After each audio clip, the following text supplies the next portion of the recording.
everyone, and welcome to Girls Runs These Worlds, a channel dedicated to women and femme in our tabletop space and highlighting us. So, thank you for joining us.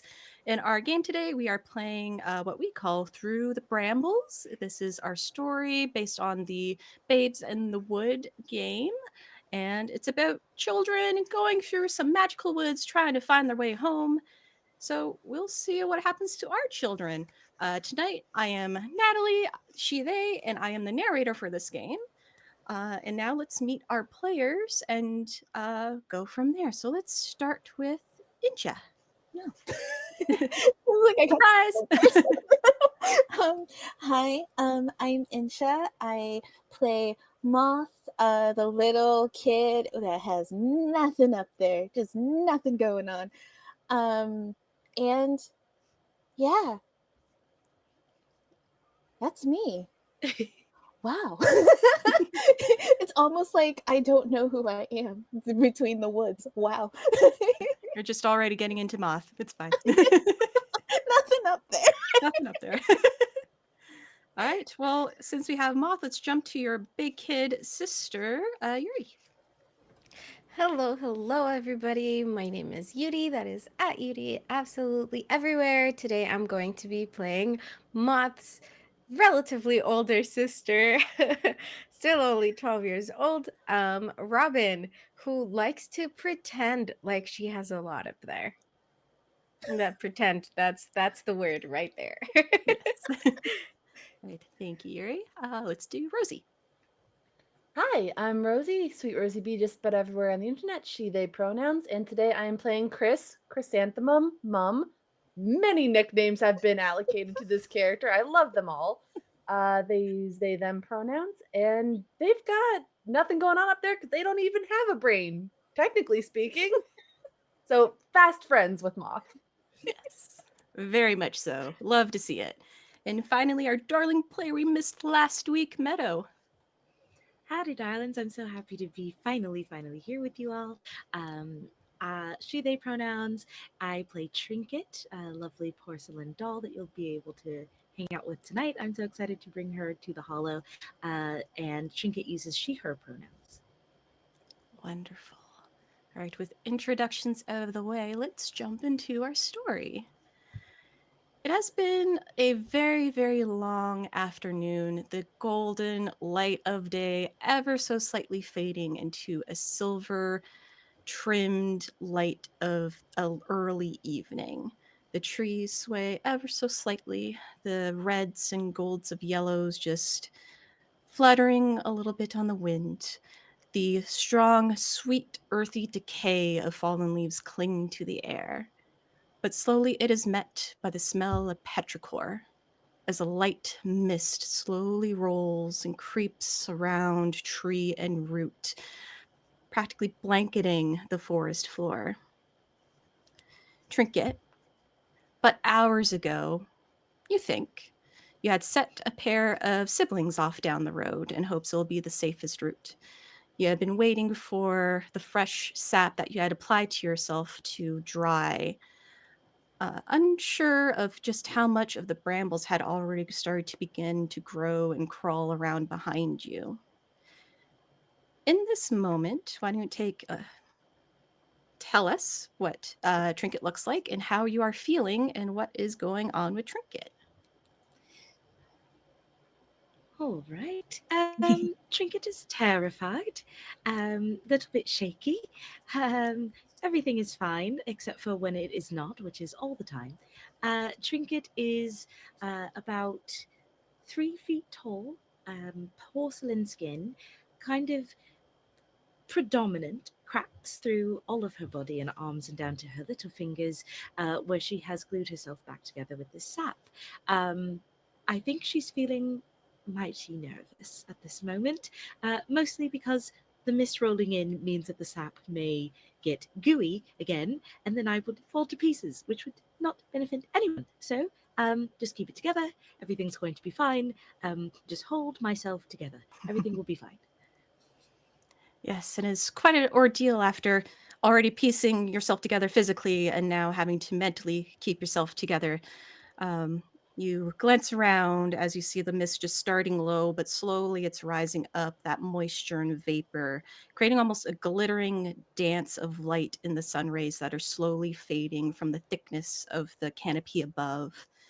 Um, but in the distant dark of the wood, just out of sight of your periphery, you do hear a soft voice, just a low, like a tenor on the tail end of a breeze. It's like, did my sap help you? Oh, okay, all right. Do I see anyone? You Just a glance voice. around, and you do see now that those brambles where you got your sap have grown, and that the bright green that they once looked to you and it had that rich golden sap have blackened, and the berries that were bright red have darkened to a deep blue purple. And as you glance around and look into the distance, you see what you think is just a pair of white that's slowly sort of shifting back and forth, and you're not too sure if it might be firebugs or eyes, but they're just kind of shifting there. And you're not sure if they're 40 feet away into the dark or maybe only 10. Okay. She's going to stand immediately up and go straight into second position, like stands with her feet, very like stock still, and goes, terribly sorry. Don't mean to be rude. I'm so sorry, so sorry. Uh, and you are? And she's looking directly at these lights as if Yeah, they and are. they're just still sort of like shifting and quivering there. Well, I'm the one who you took sap from, my dear. Oh no. I didn't realize that was anyone's sap. Terribly sorry. As you can see, it is the only thing holding me together. Could I keep it? Of course, it's already been used, but I think a favor is owed. Mm, Oh, I won't mm. ask right now. It's all right. Oh! What do you need maybe some lawn work done? Or perhaps aid in grocery fulfillment? Is that what kind of favors do you usually find yourself needing? Ah, As the eyes blink out, but you still hear the no. voice kind of curled behind your ear. I'll let you know. Oh, okay. No, no, no, no. This is bad. I did a bad. I've done a bad. Right, right. Just keep it together. Keep it together, Trinket. Everything will be fine. Everything will be fine. And she's kind of like nervously pirouetting, in a circle, trying to like center herself on the soothing motion of dance. Mhm. And she is just like losing it. She's quickly spiraling, and not simply because of the pirouettes. All right. I'm going to ask a move roll from you. We're going to do No. one of my delightful themed moves that no one knows about. So I need you to roll 2d10. It'd be plus or minus fear, but you don't have any currently. So it's just a straight two. Sorry, I said d10. 2d6. Okay.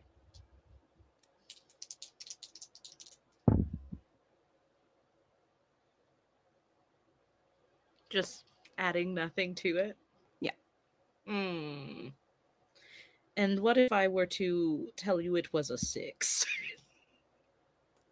Well, you do feel, if it's a 6, that just last words you sense the deeper meaning, the deeper threat. You get a plus to a fear. So tell me how your fear manifests in this moment after that exchange. I think having that voice in the back of her head, and her head being hollow as like a porcelain white and blue china doll, um kind of echoes and rings in the cavern that is her toy head. And she begins like shaking as if she's a bell that's just been rung, or as if like the wind up key behind her is like malfunctioning, and it's kind of like it's giving twitch. It's giving extremely unsettled. And then she starts to think that she is seeing her sap coming undone, though when she puts her hand there it's still dry. Mhm. Right. So you feel that fear right through your porcelain.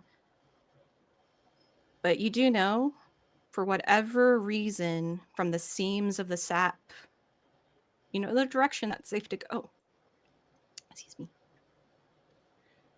I think she grand jetés in that direction, like testing the feeling inside Mm. to see if like one big leap in that direction continues to feel safe or if it's like a trick.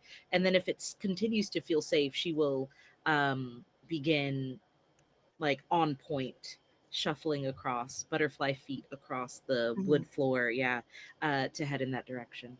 Right. So as you go, you do feel like there is a separation from what you just faced as you continue down the road, sort of outpacing the brambles that were curling in behind you and the mists that were rolling in. And in this moment, we're going to cut to our trio who have just left the wonderful bright berry fair. Those who could eat have smears of blueberry from all the pies on their lips and at the corners, maybe on their hands, depending on how messy they got. Even our darling friend Mum has a bit of blue coloration still from the berry juices. And you are set back off on your path, hoping to find home for our big kid and little kid, and potentially our wood child.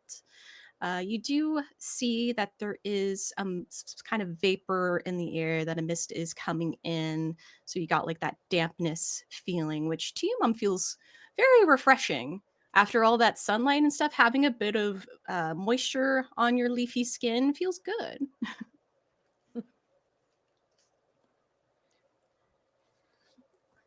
Little At the kid. Oh, no, go ahead. Take over. The little kid kind of like looks back at like Chris and goes like, this is good for you, right? This is like nice. Oh, yes, it's very refreshing. We've been in the sun all day, and I am a shaded plant or partial shade, preferring. So this actually feels quite nice. Do you need some water? Like, I don't know if we have water, but we could get you some water. Maybe, you know, one day. Sis, do you have water for Chris? I think Chris want maybe need, like, after we get through here, maybe if we can give them some water, please. Thank you.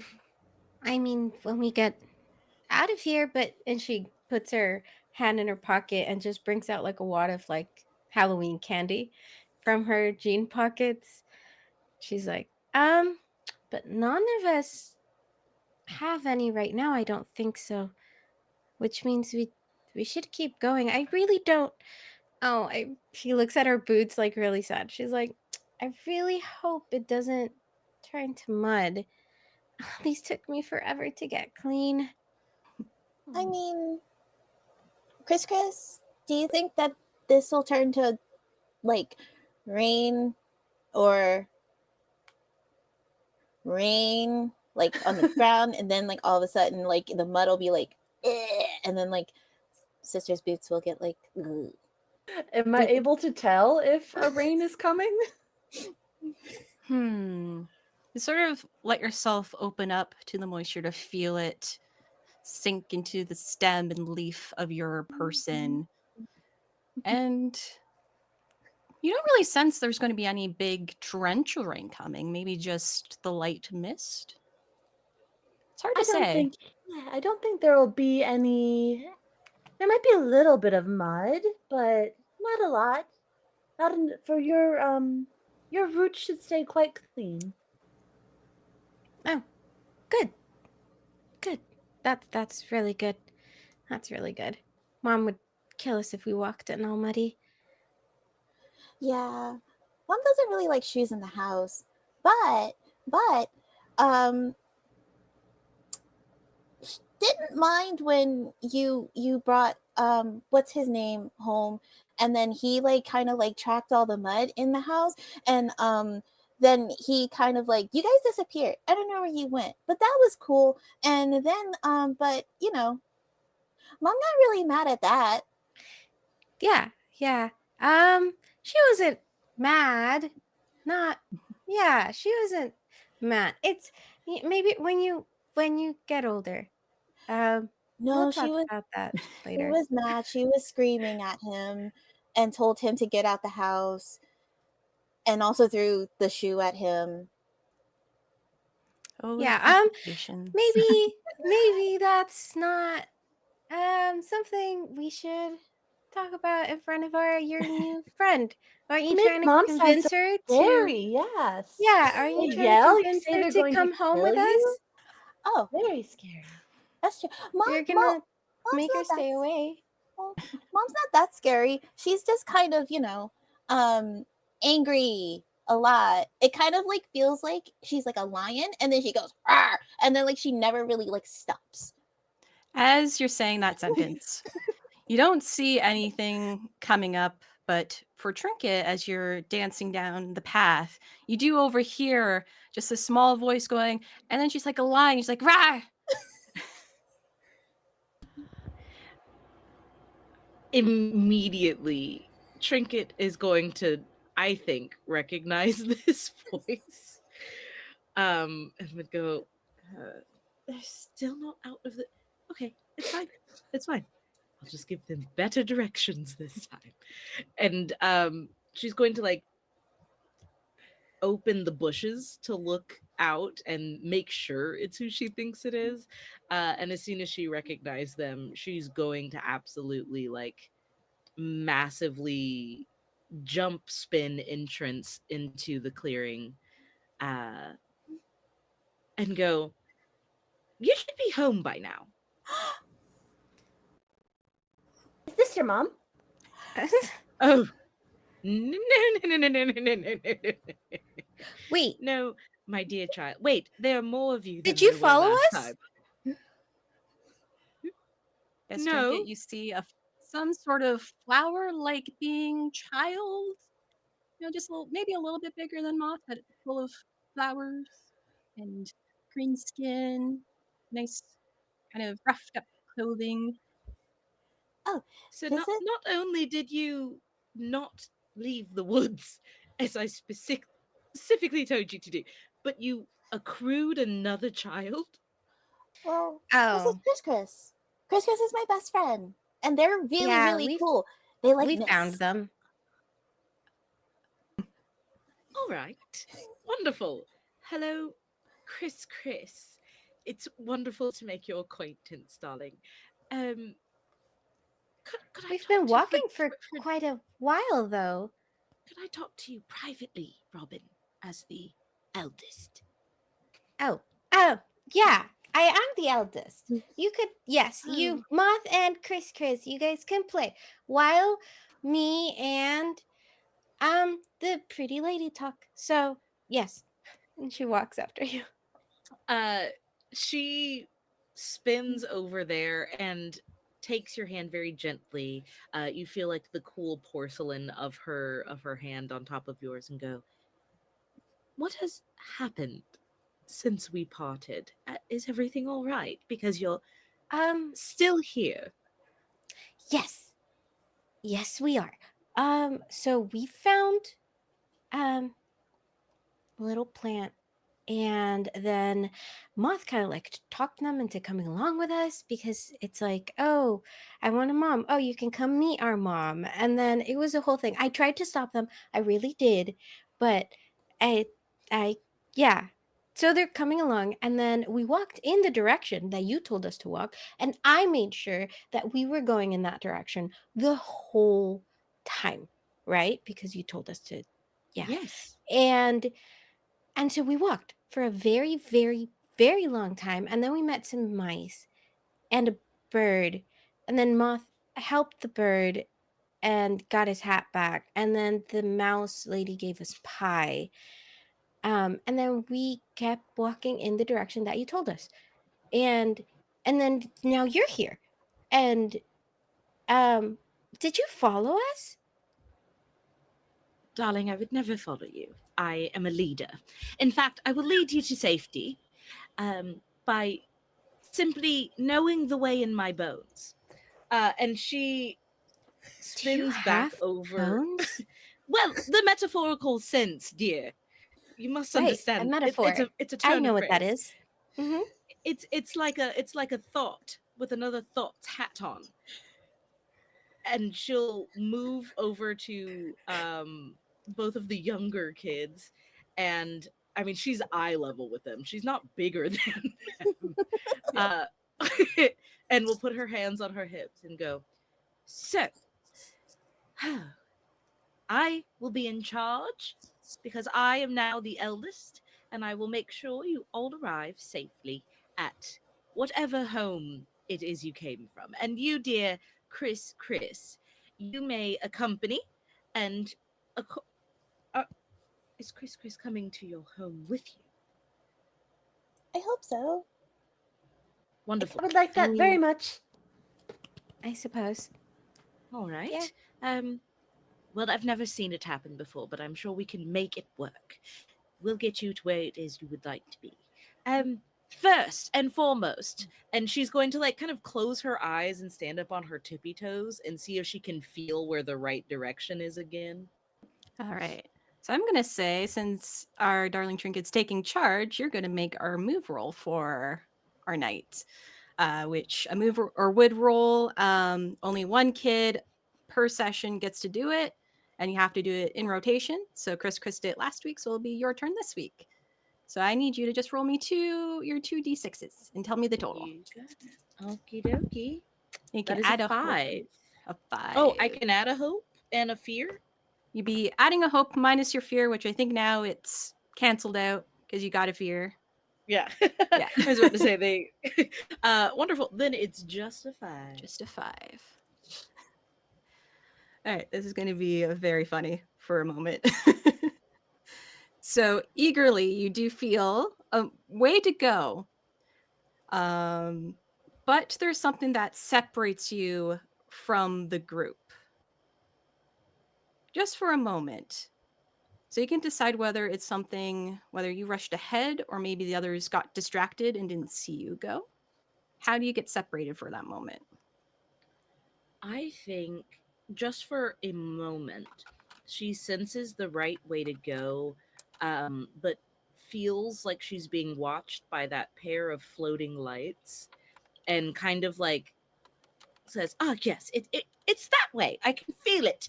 And then just kind of like slowly looks off in the distance and wanders for a moment and goes, I'll be right with you. One moment." And because she doesn't want, one, to scare the kids, or Mhm. two, lead them toward that thing, whatever it was. So Mhm. she'll separate herself for a moment to make sure it's safe while pointing them in the right direction. Yes. So as you get that, trying to feel it out and you separate self a little bit, your intuition is spot on as once again, just a soft chuckle enters just in behind your ear, and two white dots in the distance of the dark takes note of you. I think I know my favor. Oh, must I be see you quiet. found the children.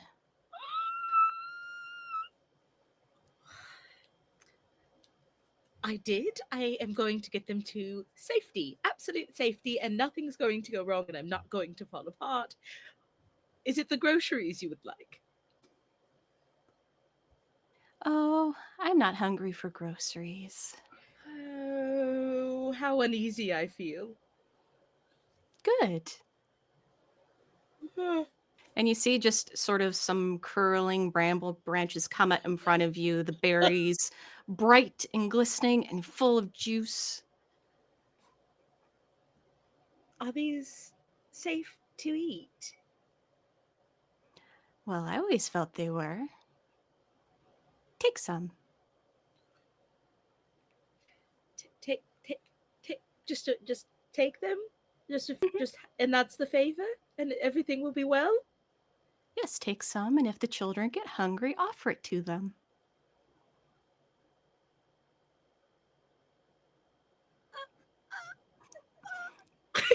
And then She's you see going to take the them. shudder at your hesitation, those two specks of light shudder, and they become bigger. And you're unsure if they just jumped closer or if they just got bigger in space. And they're now more still and focused. I am honestly terrified. Yeah, she Trinket will go, "Oh, there you are." Very close. Okay, no boundaries, I see. Okay, I'll just have a couple of these berries. I'll put them in my special berry pouch. Everything is fine. Do not come any closer. That is very close enough. And she's gonna stuff her like rations pouch full of the berries. And she goes, and what will happen to the children if it happens that they eat them? Well, they'll just be less hungry, of course. And nothing else? As the eyes fade out.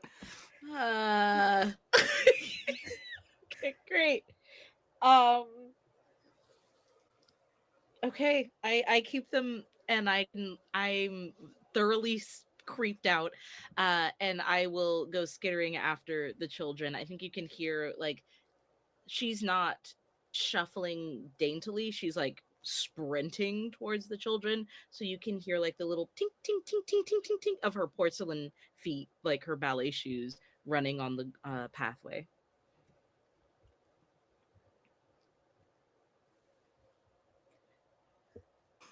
Like, I feel like Moth just like kind of looks at her and goes like, "Are you okay? Like, is are you? Oh, how you are not okay? Hi. I'm sorry. I'm sorry. There's nothing to be sorry for. I think you are perfect and wonderful the way you are, and everything's going to be fine because I'm going to take care of you, all of you, at once, and nothing bad will happen." And she's going to resume her, like, position at the front, like, just in case, but her eyes are, like, constantly scanning the bushes and brambles as if there's something in there. Mhm. So the four of you together, just the light mist blanketing you in that cool sensation on your skin or leaf or porcelain.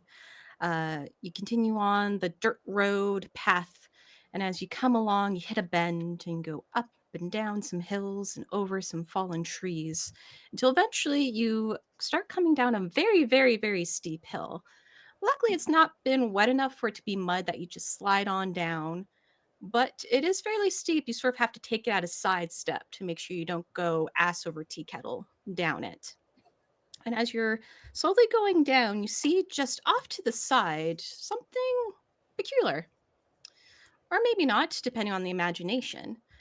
You see this snail, maybe the size of a small dog, like 5 pounds. You see that there seems to be rope wrapped around its shell. And as you follow the rope, you see two little stone trolls. They're just there hanging on the rope, and the one in the front, who's a little larger, who's like, "Ah, come on now, Pip, you gotta get your legs in if we're gonna get it up this hill."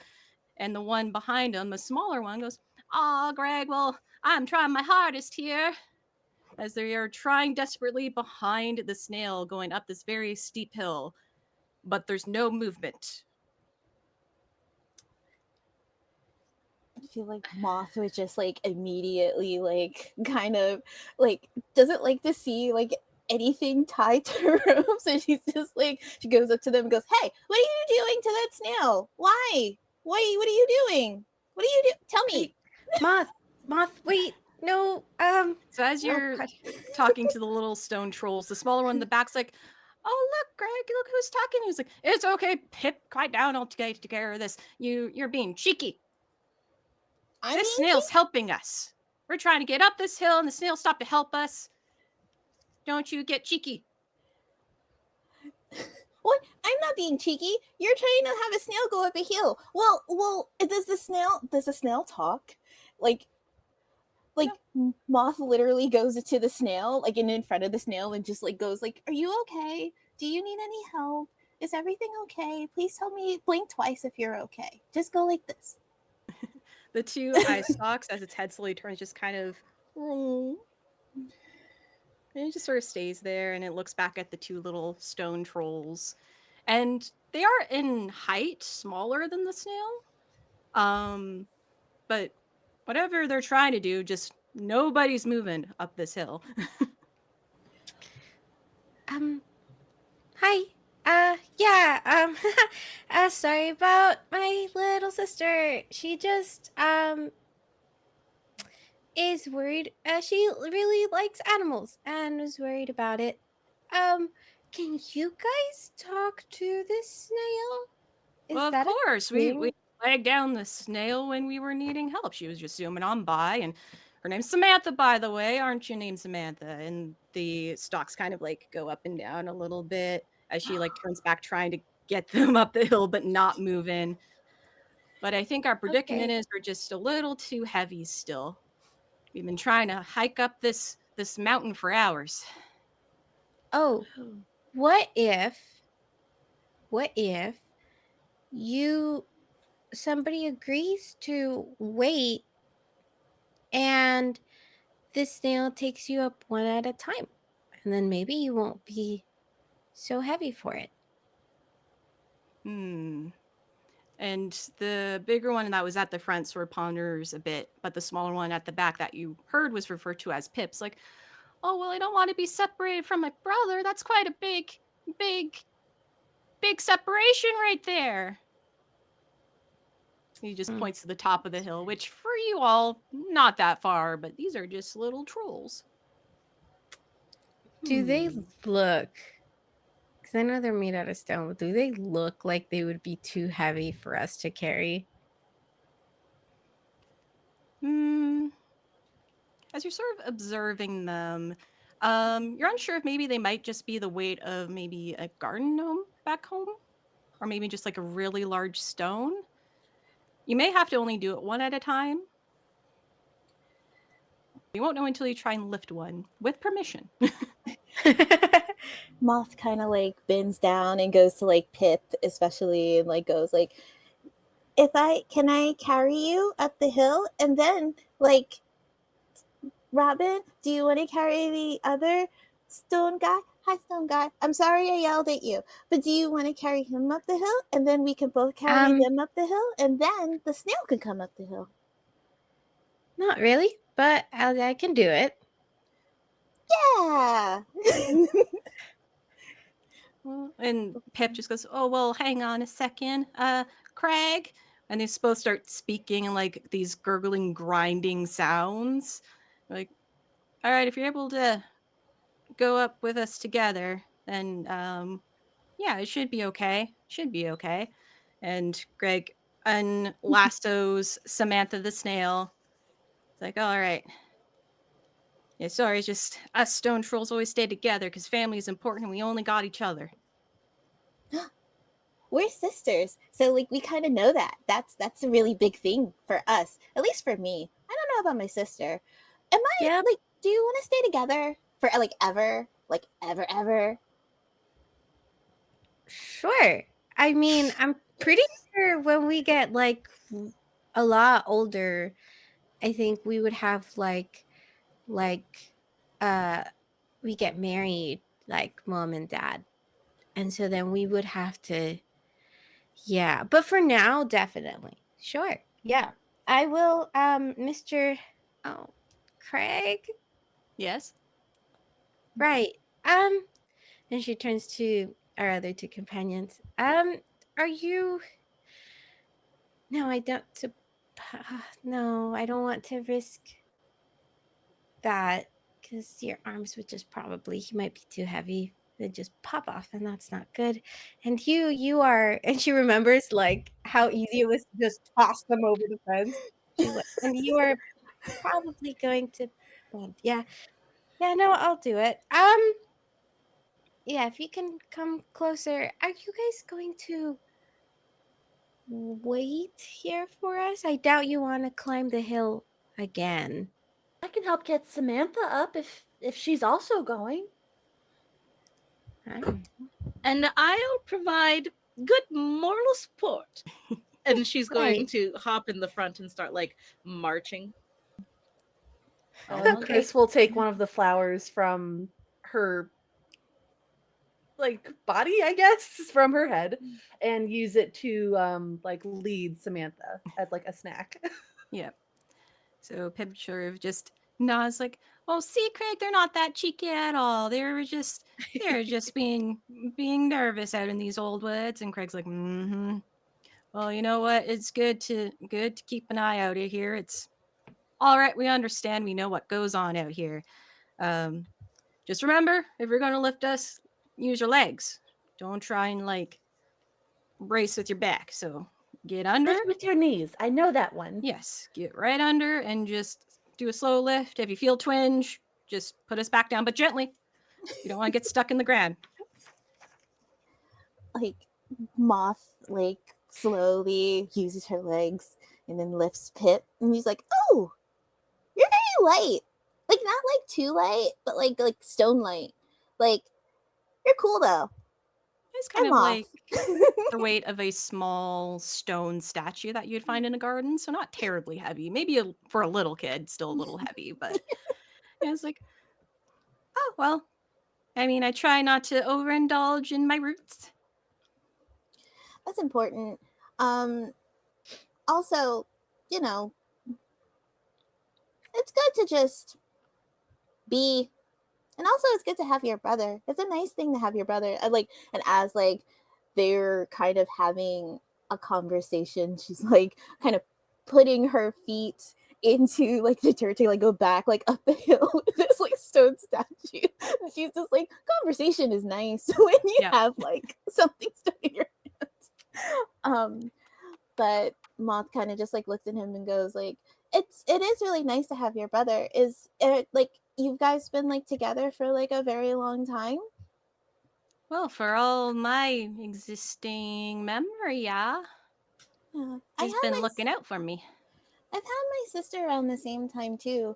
I don't know if how do you get your brother to kind of like stay around you? Oh, huh. I never, ever thought about that. I guess it's just we always knew we'd be looking out for each other, and we have similar hobbies, which is mostly talking about the moss and the roots and the dirt. Um, and he worries about me a lot. So when he sees tumbling down a hill, he goes, "Oh no, Pip!"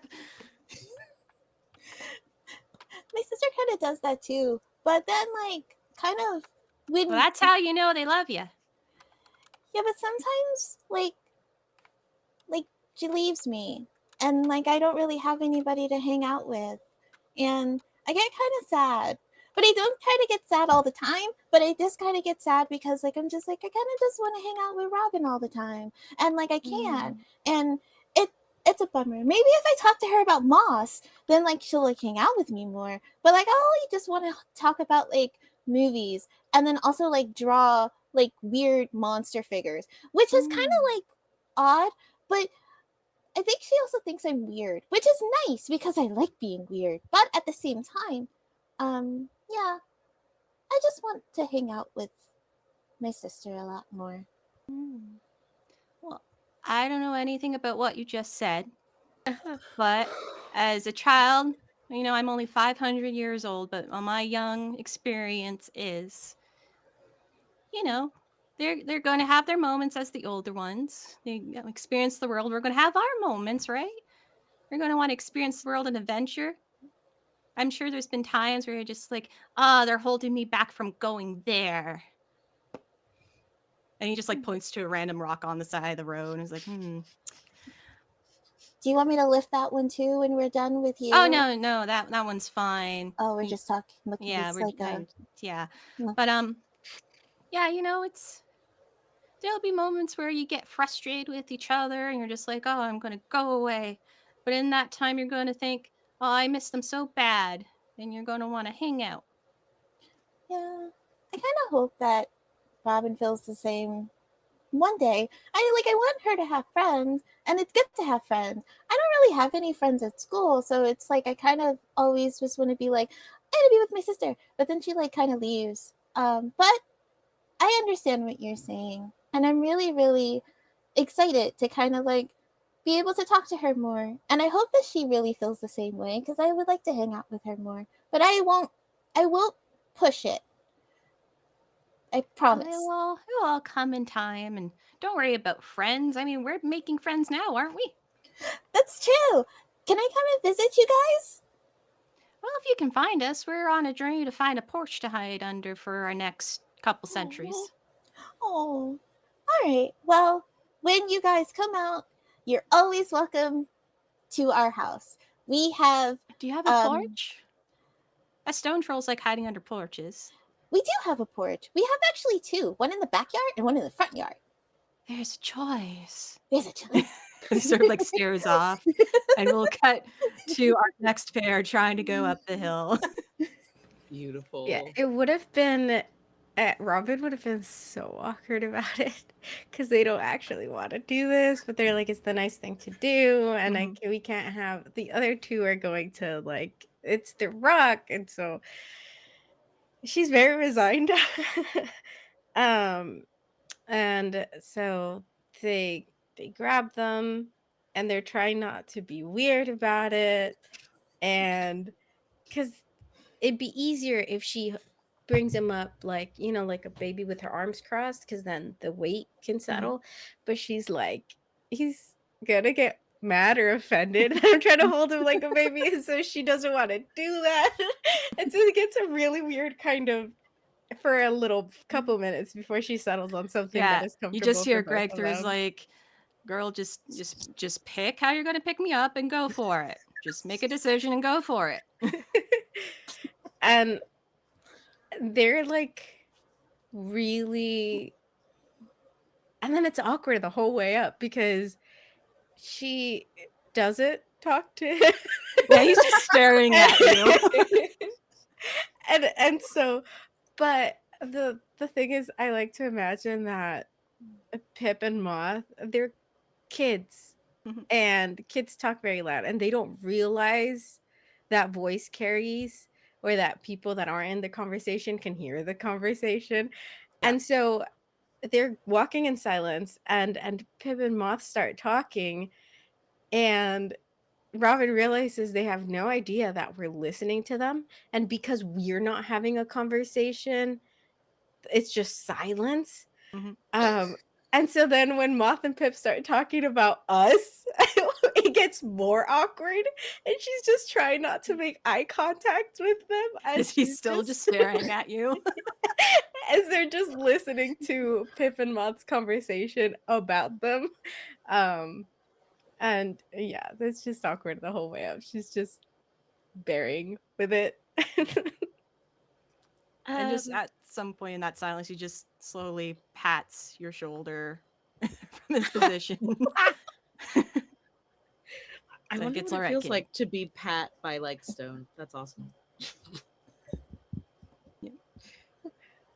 Is it okay that I like on the way up, because again, little kid voices carry. Yes. I think she starts heading up the hill and realizes what Moth is talking about, and it like she slowly starts forming a mission in her head. And I want her to start like grabbing the biggest leaves she can find, like leaves that the kids would be able to sit on, and she's just like grabbing them like a big old bouquet of like elephant fan Mhm. leaves as they're walking up. She's not saying anything. She's going to let them talk. And I think Trinket feels really proud that their first instinct was to like be compassionate and help out. So she's going to let them work out whatever they need to work out back there. But she's grabbing these really big leaves on the way up. Yeah, it's not a hard thing to do. There's a lot of low boughs that are just like hanging, so you're able to reach up and bring them down even lower to try and get the best ones out of it, the nicest and driest from the top. So not a difficult thing to manage. And they're beautiful colors, like really bright crimson reds and golden yellows. They make a nice little seat. And then for Chris, leading our snail friend Samantha, you're leading thinking this is going to take a while because you at least know snails. You've seen them in your meadow. They come crawling on through. It's fine. But Samantha is very much keeping pace with you. She's just slithering around along behind, constantly reaching up for the flower with her mouth, just like wow, come in, wow, wow, wow. Soon, get to the top and I will give you this one plus another, I promise. Meow. And she's just keeping pace, constantly trying to reach up for it. And once she starts getting close to your foot, she's now trying to crawl up your foot to go up. So when you go to move your foot forward, she's now just on you going forward. Oh, okay, you are much faster than I anticipated. Shall we pick up the pace? And Chris will start like jogging a little bit. Does Samantha keep pace? Oh gosh. She's now just on your leg. Okay. So you're slightly weighted on the one side. You're like, The thump, the thump, the thump, yeah. And just the stalks waving heavily with every step. It's like, wow. Get to the top of the hill, sort of like you know, like when a little kid gets something stuck on their shoe and they like go in a circle trying to get it off, like a piece of paper or like a bag or something. That is what is happening, except this is a snail that is very much attached. So Chris is like hopping on one leg, trying to get Samantha off, not thinking, because again, nothing up there. So holding the flower higher, which is probably just coaxing Samantha higher instead of like helping the situation. So it is a mess. Yeah. So eventually she just makes her way up your body, and as you're freaking out, you're holding up your arm even higher. She's now just going up your arm.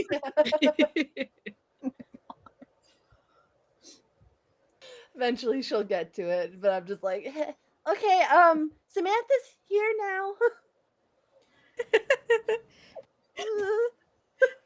And it doesn't take long for our kids to bring the stone trolls up and place them down together.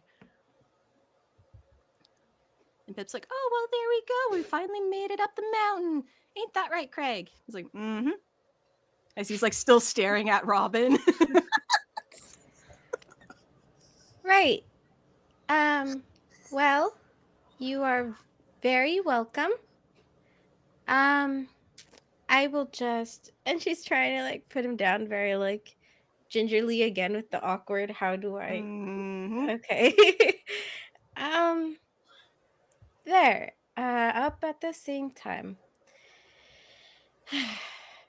Okay. The two little Moth. stone trolls turn together like, yay, and they high-five each other. Now we can go find a porch. Craig, Moth had told me that there's a front porch and a back porch we could find. Mhm. And Craig's just nodding. Where? Like,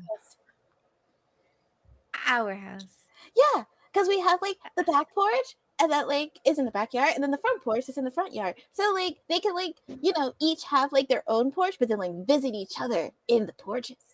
Like that would be so cool. I don't know how Mom would feel about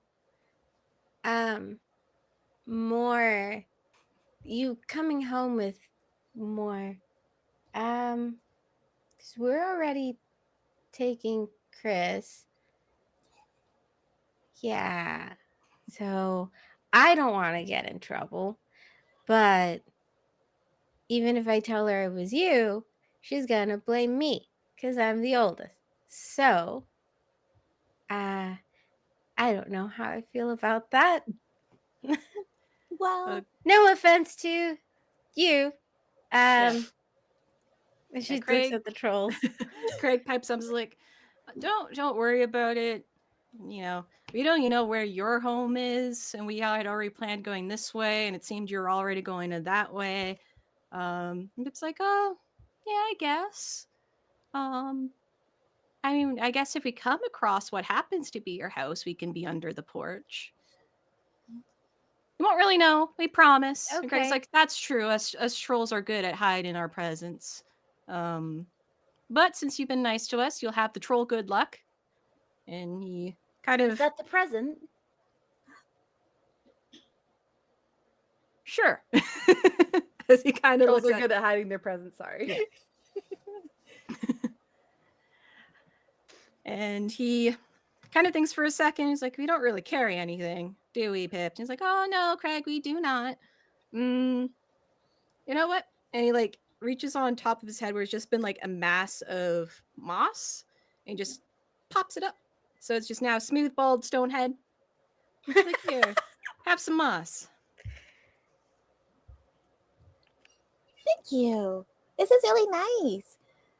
Should I save this for you when you come to our house and then like you live under our porches? Well, you can save it for then, or if you ever feel like you need to make a spot where you need it to be safe, just put it down, and the blessings of the trolls will meet you.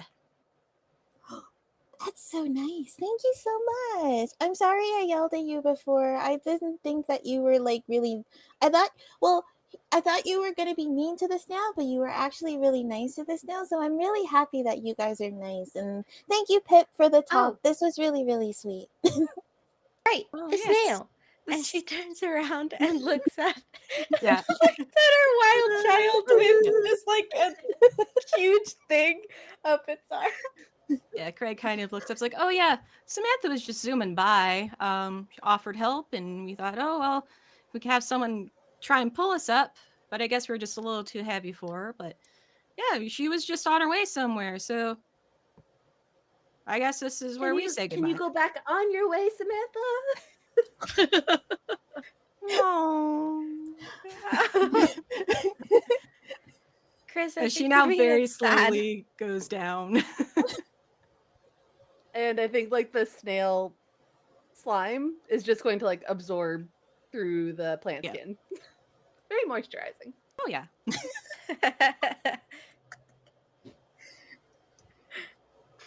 funny. Trinket has placed one seat, like one leaf seat, at the top of the hill for everyone. And she will go, right. So, to make up time, let's just slide down the hill and to safety. It will be a rioting good time. Oh my god. Your mom's like freaking out outside and inside, moving all of her like body, just like we're going to slide. Can we drink it? Please, like we can. We really, really can. We really, really, really can. Mom never lets us do this, and I wanted to do this so much. Please, like please, please. Yes, Yeah, like this Robin is is the safest trying. way. Robin is trying to hide how excited she is too. But she's secretly really, really excited when you said a slide, and she's like, that is the coolest thing I've ever heard of. But she doesn't want to admit it. So she's just like pretending to be totally chill about it. Like, well, if it's the only way down, I guess we have to I do guess we have to, so sure. it. So I'm pretty sure Chris has no idea what a slide is. What are we Uh, doing? Yeah. Trinket's going to reach for Chris and like watch the slime absorb into their plant skin and like pull her hand back and go, it's very quite simple, darling. You just sit right here and hold on to the sides of the leaf. I'll give you a slight nudge forward, and on you'll be. Everyone sit, sit, sit, sit, sit, sit. And she's making sure everyone's sitting safely in these things, as safe as a leaf slide can be. And then she will very gently, well, it's hard for her, but for a porcelain doll, like pushing with all her might on their back to like get them to start inching over the side and slide down. So it's like very smooth one after another, and then she'll hop on her own surfboard style and like head down after them. Amazing, amazing.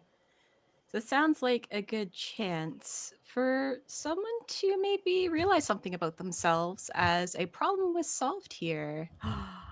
There's Samantha.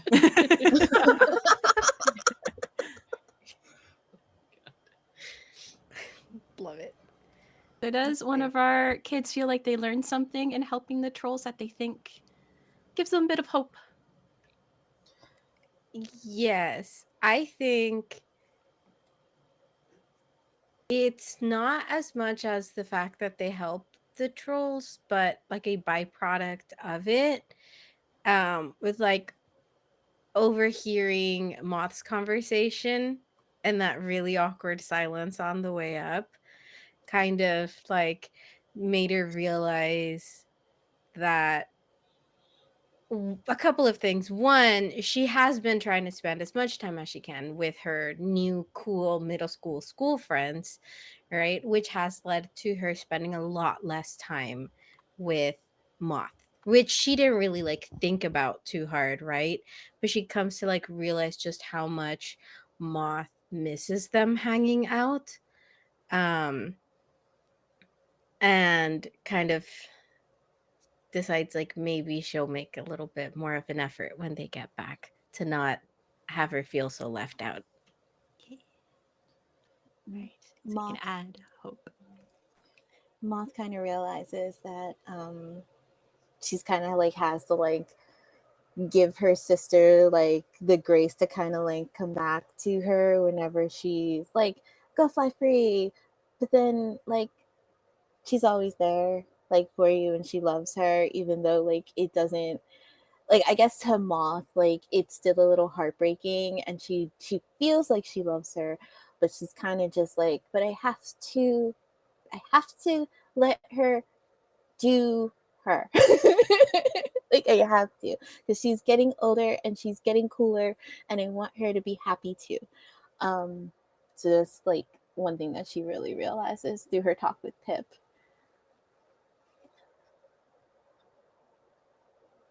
We're so wholesome up in this channel. Of course, of course. Only the wholesomest wholesomes. Right. Then for our two other kids, is there anything you realized in relation to, especially with our two little kids and their conversations?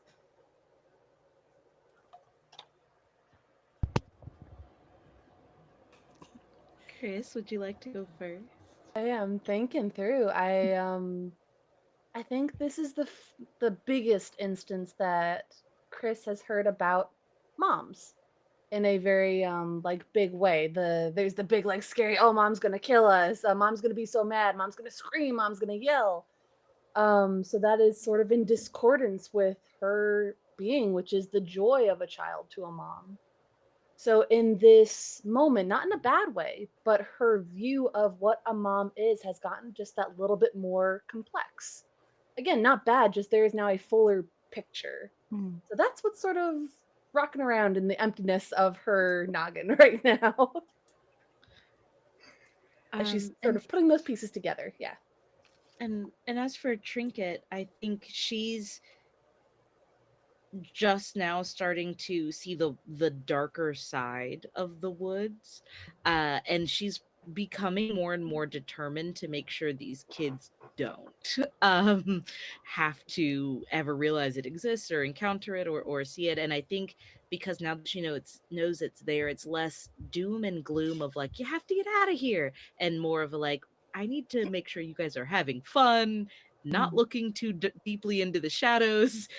We need to keep it moving. Like she's trying to disguise her fear and desperation for their safety as her being like a cool mom. And I think I don't know if it's going to work, but I think that's Hmm. her realization, is that like more fear is not what these kids need. They're good kids, they're helpful kids, they want to do good.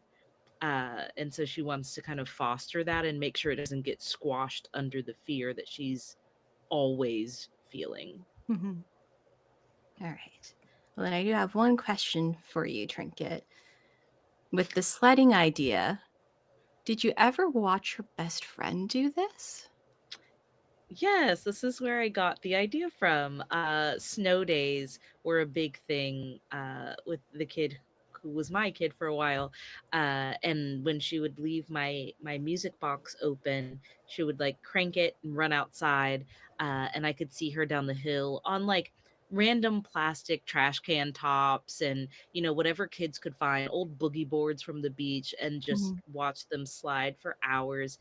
And her kid would come back in, nose all red and sniffling, but clearly so happy. And she wanted to help these kids feel that way in this Mhm. moment. And so we do see for sure just that vignette of a little ballerina twirling on her stand out on the frosted window to the side with drapes of pink just framing it. We catch sound of laughing children, having excitedly been given a new one of those like weird, like wavy plastic slides they can just throw down and pick up the handles and curl it around. And you can just hear the laughter, and with every turn, you catch the slightest glance of when they're going down the hill and when they're racing up the hill and when they're just sort of falling off and flying and laughing and tumbling until eventually, as dinner gets called in, you hear the door open as you turn and see them rush in, and you turn again, and they're all dressed up and ready to go to bed. And when you finally sit in your final position on a turn, just a calm winter night as you stand there posed as always. But then we flash back with our kids having just freshly flying down this hill on their leaf slides. They miraculously able to stay together. You'd think a leaf could not handle this, but it does. Maybe it's the magic of the wood. Who knows? But you all rapidly go down one by one, Trinket having guided you gracefully as always until you reach the bottom and sort of continue on that momentum until you come to a stop.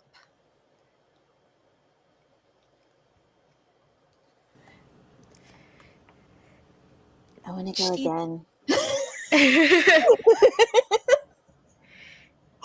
Once I is quite enough. honestly Hmm. do not, as much as this was kind of fun, I guess. I do not want to walk back up the hill. I think, yeah. Um, thank you, Trinket. Anytime. And anyway, we never go backwards in life, only forwards. On, children. And she's again looking very fearfully over her shoulder, but like projecting this bravado of like the fearless leader, as she like dismounts her big leaf and starts spinning forward, following her gut slash sap. So ever so pulling you forward, or more just your instinct trying to repel you from what's behind you. You all continue on the dirt path until you realize the mist is coming a little thicker, almost like a fog. So your area is obscured once it gets to like 15 feet out or so. It's a little harder to see now. But you eventually get to a point where you're walking or twirling towards a point where you start seeing a little bit of a cobbled up stone path. It's not quite fully structured, but as you walk a little bit more of a put together path begins to form. And you eventually find yourself being met by a bridge, a pure rough stone hewed bridge that goes pretty long across a creek. And as you approach it and get maybe a foot or two up, you do see just a big hole that's sort of been cut across in the middle, like it's collapsed down. Well, that does not look safe at all. But do we have to do that to get to the other side? I think so. Does it look? I'm assuming does it look like too big to jump across? Sort of taking a look, and I'll say, take a gander. Take a gander. Roll your dice plus noodle. Rolling my noodle. That is a 10. Wonderful. So you get a couple things. You do note that it is rather large, a large gap. There's a possible chance at least you and Trinket could make it. Maybe especially Trinket, because she seems to have a good jump to her. But there is a slight chance you may not hit the edge like you'd want to safely. But the other thing you notice is that there is some logs, not terribly big, probably enough for you to pick up that you might be able to use to help you. Logs. Hey, there's some logs over there on the side. Maybe we can put those as a bridge between the two broken pieces. Inspired idea. Yeah. Because I could probably totally jump across, but like I don't know about like the smaller ones. So to make it safer, nobody should have to jump across. So we will, yeah, I can help drag those over actually. And she'll just move to start trying to like drag the logs over. So you're preparing the logs, getting them lined up in a way so that no one's foot might slip, given the dampness of our environment, just wide enough for everyone to walk across. And as you, Robin, are placing them gently, measuring them as best you can, making sure there's nothing going to be unstable, those of you waiting do see just in the distance coming down the road, just out of the fog, Samantha is coming up. And he's like, Mom. From behind us or from the other side of the bridge? From behind you, from where you came from. Oh. Okay. I was like, she laughed us. She was fast. Give me a second. So we, well, not we, but Chris carried you up the hill and you came back down it? Mom. Sure. Oh my god. Okay. Chris, I think the snail really liked your flowers, but I would be a little careful because they might just about eat all of you. And Maybe. it I don't stops want that. dipping it out. Yeah. So good luck with that. Can I roll? Just abandoned. Deuces. Bye, Chris. Can I roll one of my special moves of like Yeah. befriend an animal? I want the snail so bad. I love her. 7. 7. All right. That is great. So when you roll a 7 and 9, you do befriend an unruly animal who follows along but doesn't listen to you and is prone to causing problems. Oh no. Just something to keep in mind. So Ow. how do you befriend Samantha as she sort of like now slowed her pace and slowly inching towards Chris? Okay, so that is okay. like Moth kind of turns to Chris and goes, "Hear me out, right? Mhm. If we're friends with Samantha, like I can totally like we can like have it as like a pet, but like not really because like cruelty, that's not cool. But if like they wanted to hang out with us like a lot, I think that would be so dope. So I don't want them to like eat you or have to crawl on you all the time. So we have anything that like we can like use to like kind of like, steer her in the right direction? Oh, I have something. And Chris will reach into like her vines of hair and pull out a old piece of pink yarn. About 2 feet long. Oh, you're so cool. Kind of like, and then Moth kind of like takes it and then looks down at Samantha and is like, do you it for friendship if you want, no pressure, but also some pressure because you're Robin- so cool. Robin is going to pat you on the shoulder and just go, you could also, there's some flowers and stuff like around the path. You could also grab some of those and feed it to them so that they don't try to eat the flowers that are on Chris. You could feed it those flowers instead. I love that.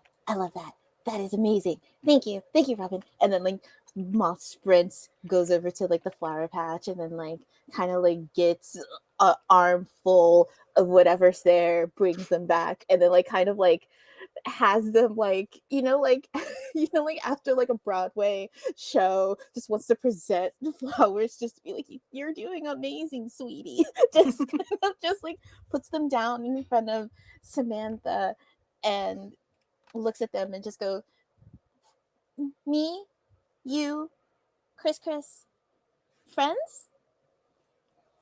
Oh, as the ice ducks kind of look at your collection and then begins to mush its face into it. I think we did a good job, Chris. I Thank think you, you're right. Robin. Like Moth just like kind of like high five to High Leaves, like their best friend. Hi, leaves. High Leaves. Highly. While the kids are befriending the snail, I'd like to team up with Robin to help get the logs over. Yeah. Can The definitely do kiddos kind of lost the thread on that. that. Yeah, the two little ones getting distracted by Samantha as our two bigger ones It tracks. making the bridge. So we're What's gonna going do a team up and yeah, make a bridge here. So let's see what would be a good roll for a bridge. Well, I'll say since we're overall trying to avoid harm, maybe a brace yourself might be the closest because you are using your noodle to figure this out. So if Robin, you can give me a noodle roll and you can get a bonus because a friend is helping you, which I believe you have a +1 currently. That is correct. I think my +1's on Steam actually because I'm the biggest. Like I mean, for your physically. friendship, you can get a +1. Oh yeah. Yeah, I Or- have one friendship towards you, so you can choose to re-roll Right. Reroll, one yes. of your 2 dice. Yeah. Okay, cool. Hopefully we don't need it. We're gonna need it. Nice, so much better. That is an 11. Nice. So yeah, you avoid harm altogether and have opportunity to react to anything that comes your way. Well, you're just anticipating the potential of anyone falling or getting their foot stuck, or it's not a deep fall, but still someone could get scraped. But you managed to together figure out the best way to solidify this little makeshift wood bridge across the fallen stone bridge, and together make a pretty solid log bridge. Yay! And by the time you're done that, you do shift over and you see Moth with Samantha and just chewing on whatever it was brought to her. Oh Well, my gosh. It's gonna ca- if snails could get fat, that's what's gonna end up happening. Yep. Yep. nice It's gonna chunky get girl. so Slowly so getting heavier and overfed. heavier. So overfed. Yeah, I'll call the kids over. Children, darlings, it's time to sally forth. Bring your compatriot, so that we may cross safely. Please. Name's Samantha, not Sally. Yeah. No, yes, of course. So that we may Samantha forth Okay. and Like Moth kind of like stuffs some of the flowers in her jacket pocket just so like she can have them for Samantha, and then like kind of puts her hand out, like palm out, and goes, we're gonna cross. Do you wanna come with us? And it's like just Samantha's following up with you and reaching for the leaves. Well, I'll give you more if you want to come, but like if you want, no pressure, but also some pressure because you're so cool. Stretches up and starts like going over your hand and still munching on leaves. Oh, okay. So I got, yeah, you're coming. Cool. All right. And then like kind of like go like kind of like goes, Chris. Come on, Chris. Okay, And I'm then coming. Yeah. like runs over. So Robin would have been the first to cross, right? Because they wanted to make sure that there was no like holes on the log that she chose and stuff as she walked across. And she does have her broom from her witch's costume. because that was the item that I brought. So she holds out the broom so that they have something to hold on to with their hands as they're crossing, because she doesn't want like Moth to like get like scared. Mm. I'm okay. I have a snail. Yay! Look at Samantha. She's so cool. Wow. So you all make it one by one, carefully led by Robin across the bridge, and you find yourselves on the other side as the mist and fog just part a little bit as you see a roughed, stone-hued cabin with a wooden roof, a trail of dark smoke coming up, and a warm glow coming from just through a frosted window pane. And as your focus comes in, you analyze the garden path that leads up to the bright red door. We're going to take this moment to go to a break. So, yay! Yay to our wonderful kids for some problems solved. And things getting creepier. Yay! So, hang around. We're just going to take a roughly 10-minute break. So, everyone go to washroom, medication, freshen up your water, stretch, whatever you need to do. And we'll be right back to our story in just a few.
Great.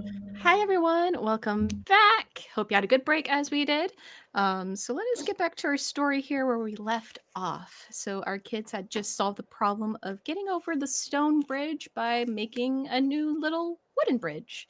And of course, now with a new friend in tow, Samantha the snail, who is just now clinging off of Moth's arm, having been eating at leaves and flowers that she's holding. And our kids had just seen coming into view the stone, rough hewed stone cottage with the wooden roofed top and stone chimney, smoke billowing out that smells of burning cedar, and a warm glow in the window that's just barely piercing through the light fog. There is some wooden, like short garden walls along the sides, and can't quite see what's in the distance around the house. But as you get a little bit closer along the road, you do get the slightest hint of lavender, just very gently on the air. Um, I would look at Chris and I say, um, Chris, Yes. would you like to hold my hand while we investigate? It could get Yes. very creepy, and I'd like to keep you close, dear. Um, Robin, darling, take Moth by the hand, and I think we should all proceed with caution and politeness and make sure that we're not imposing upon anyone inside. Maybe get a few refreshments, some rest before we carry on to get you all home. What's that Yeah, nice okay. smell? Flowers? Flowers on the side. Yeah. I mean, the last house we were at gave us pie, so I have high hopes. Well, this is like different. This like smells like it's a weird smell. It smells like perfume. I don't. I think it's just the Do you know? flowers. Well, huh? It smells like something that mom has on. Hmm. Oh, hope she's not lost in here either. It's Oh, a I nice. really hope we don't bump into her in here. That would be really weird, actually. Yeah, I but know. it would be cool if she was a talking snail. Meow. Nah, yeah, Uh, Samantha gets that joke. hmm. I don't know how I would feel about mom being a talking snail. Not gonna lie. Because then she can't really like drive us to school if she doesn't have legs. I don't know. I feel like there'd be a lot of things that she does that she wouldn't be able to do. Uh, and I don't think dad would do them. So let's hope she's not a snail. Yeah, that's true. Dad doesn't know how to Yeah. cook macaroni and cheese. And he burns everything. Imagine having to eat burnt food for the rest of our lives because you That's wished mom was a snail. well, I don't wish she was a snail, but I just think it would be cool if she was a snail. But if I have to eat Dad's burnt macaroni and cheese, I think I might like run away from home just because.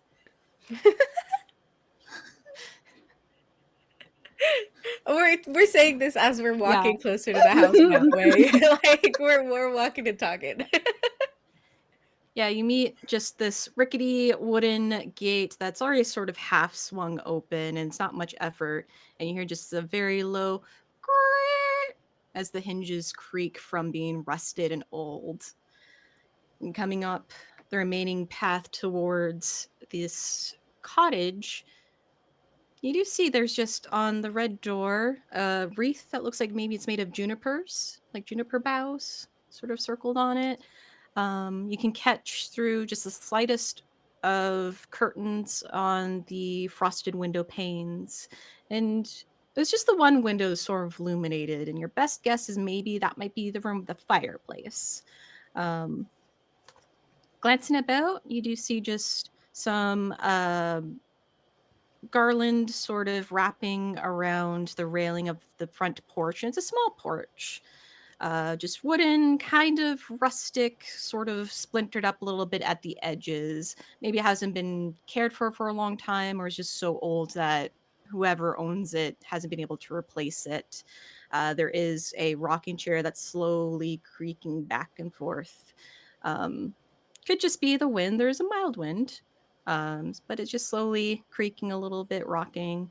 Has a thick, well-worn cushion made of a woolen material on it, like someone had knitted it.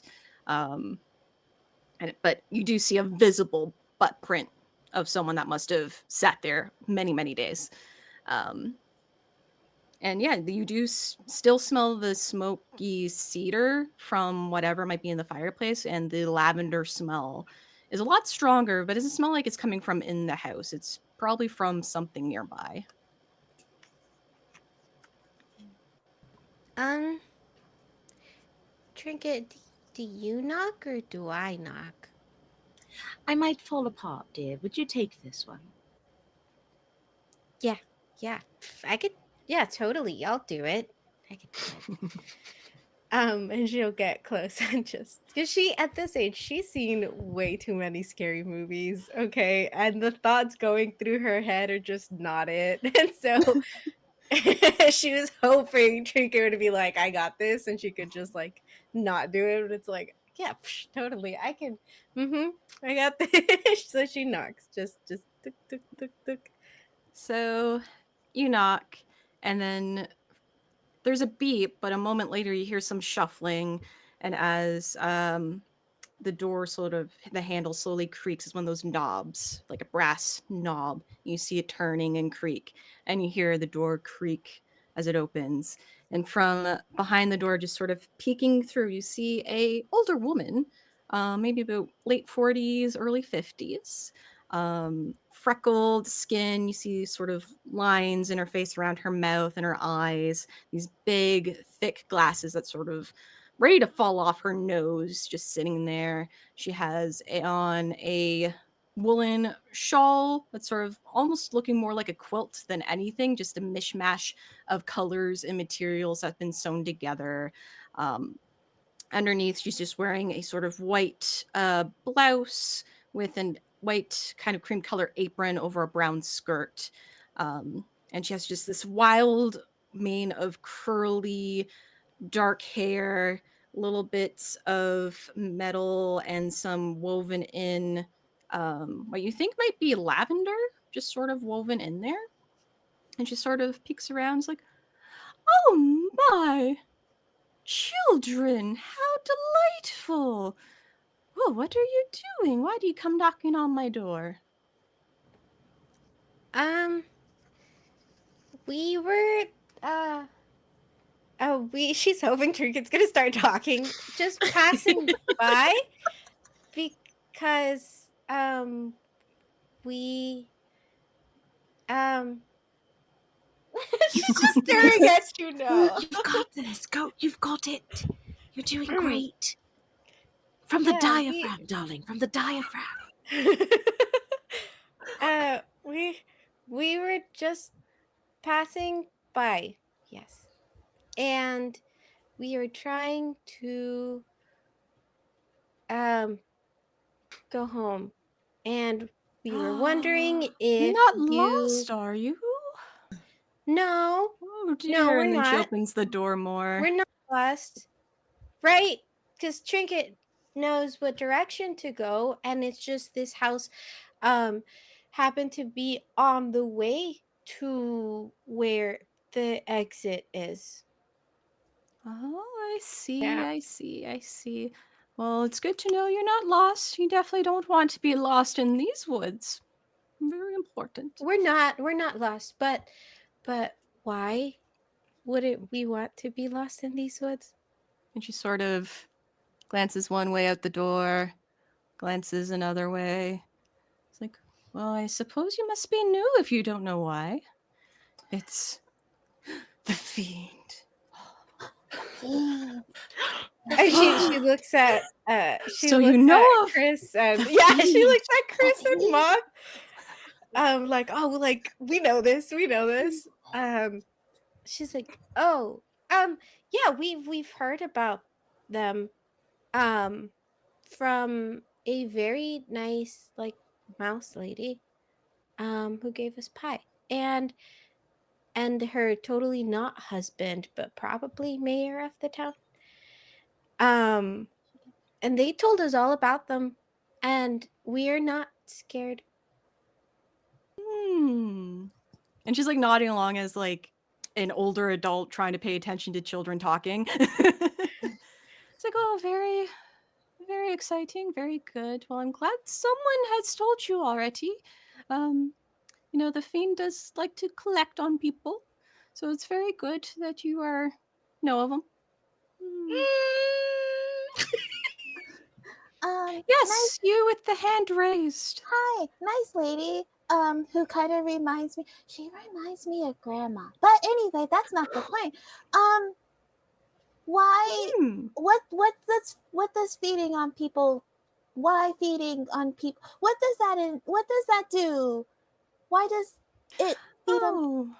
Oh, and she adjusts like her little quilt shawl. I was like, well, from my understanding, having been lost once myself, is the the fiend really, really does love to indulge on fears and anxieties. Very hard on adults, honestly. A lot of fear and anxieties among adults of very bad times. So you're lucky you're children. Um, but yes, it will try and garner favors and owed debts to continue the chain of fear to bring more in. Moth kind of like turns to Trinket and goes, "Are you okay? You don't seem Trinket okay." turns to like look behind her when Mom turns to look so that she doesn't see like the abject fear on her face. She goes, huh? Hmm? Oh no, everything is perfectly fine. Good lady, good lady. Yes. It is soon to be dark outside, Hmm. and it would be terribly unwise to leave these poor defenseless children uh, in the woods alone. And I do know the way to their home, and I will be taking them promptly, but we must rest somewhere. Do you have, by any stretch of the imagination, a place where the four of us could hunker down, as it were, for the night?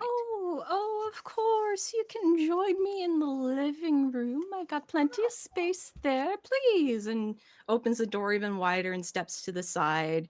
And you're greeted with a very rustic home, just this hall entryway.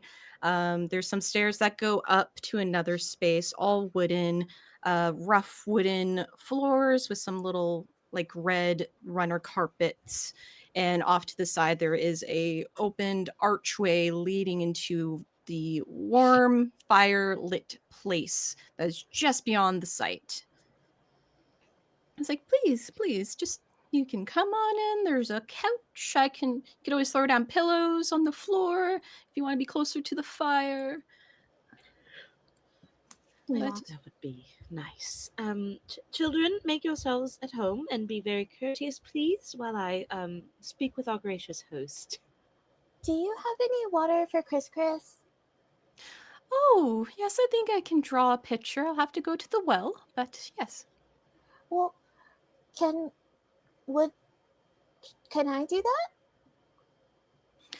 Oh, I suppose you could. You are safe on my farm here. Okay. And she kind of like goes like hands up, and then like Samantha's probably still just like like Yeah, she's like eating. just now like in behind on your shoulder. I was like, Mom. Like, well, where can I find the picture? Is it outside? Oh, well, there is a bucket there, so you'll want to use the bucket and draw from the well. You'll be going by the lavender field. Okay. It's sort of in the middle of the lavender field. Don't go sniffing them. You might get a little sleepy. Oh, okay, I'll try. And then Moth just kind of like goes like Wait, over to Chris. wait. Uh,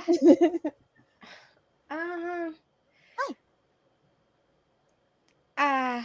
you probably shouldn't be going by yourself. I can go. Adventure. And Adventure. Okay. Okay, Chris, you can come along, but you two shouldn't be without supervision. Supervise each other. Yeah. We Nope. like we're gonna No. like. Well, why No.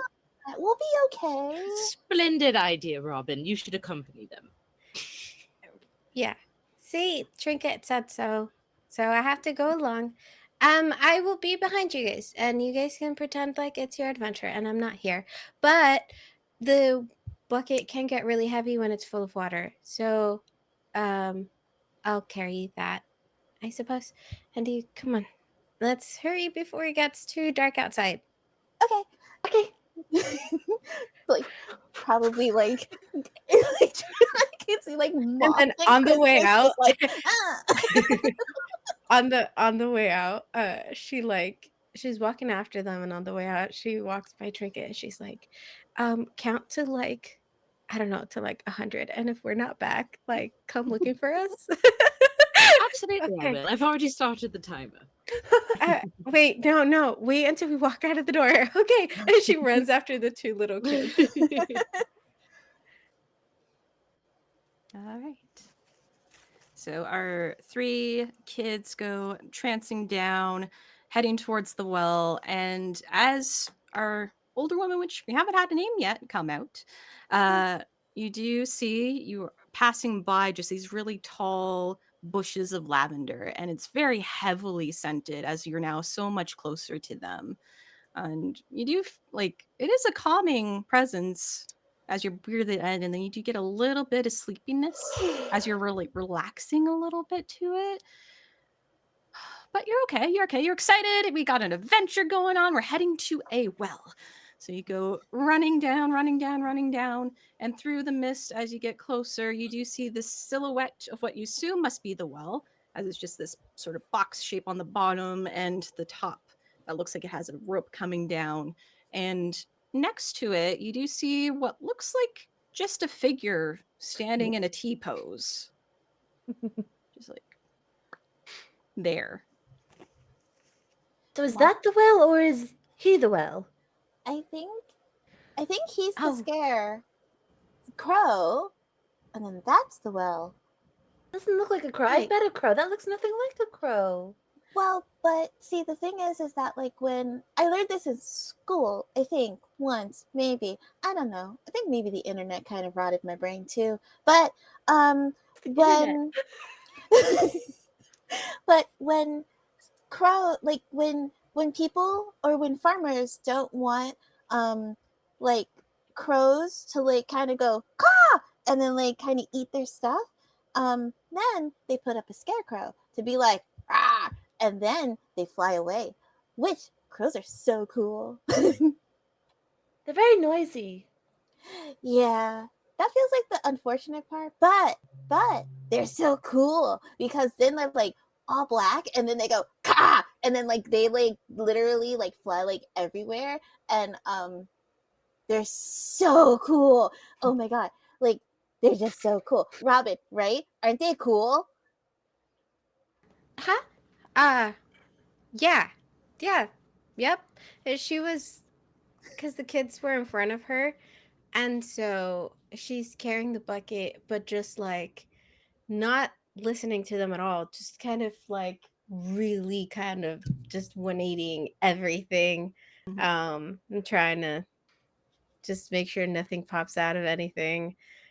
So when Moth calls on her, she was clearly not listening. Yeah. As you three approach the well, you do see that there is for sure, as the kids know, is a scarecrow. The plaid jacket that's all buttoned up with sort of straw sticking out at certain points, gloved hands. But for a head, he sort of has this turnip head with a painted on face, just a very like slanted, straight line mouth. It's like, just full straight line, slightly tilted head, a little bit of like a straw sort of flat top hat. And you just sort of there before, just as you get close enough, it's like, Nope. It moved. It moved. Robin. Oh, I Robin, thought I Robin. imagined that. No, it I was moved. hoping I imagined that. Oh, you didn't. It moved. Do I have replacements? Oh my gosh, it Am I talks, it taking a talks. break? I've been standing here all day. Auntie Anne needed me to watch the field. Do I finally have someone to take over? Um, Does someone normally come and take over? No. Oh, Oh, no. I mean, bless her, she tries, but she's much older than, I don't know if age matters to me. He sort of like shakes his hands a little bit, lets his arm drop, like, huh. Okay, and then resumes his position again. Okay. Well, we came to get some water from the well, and I mean, we're already here. I suppose that one of us can stand with our arms out, and you can take a little break while we take the water from the well, maybe, if you'd like that. And the face doesn't change at all as it's just painted on the turnip. He leans forward and sort of observes all three. He's like, I mean, the material of that one, and his gloved hand sort of points towards Chris, like, still a little fresh. You two don't look like you have the right bodies. Not yet. No. And he stiffens back up again. Is that a no? I think that was a no. Yeah. Okay. You can have the water. The bucket's just it's on the other side.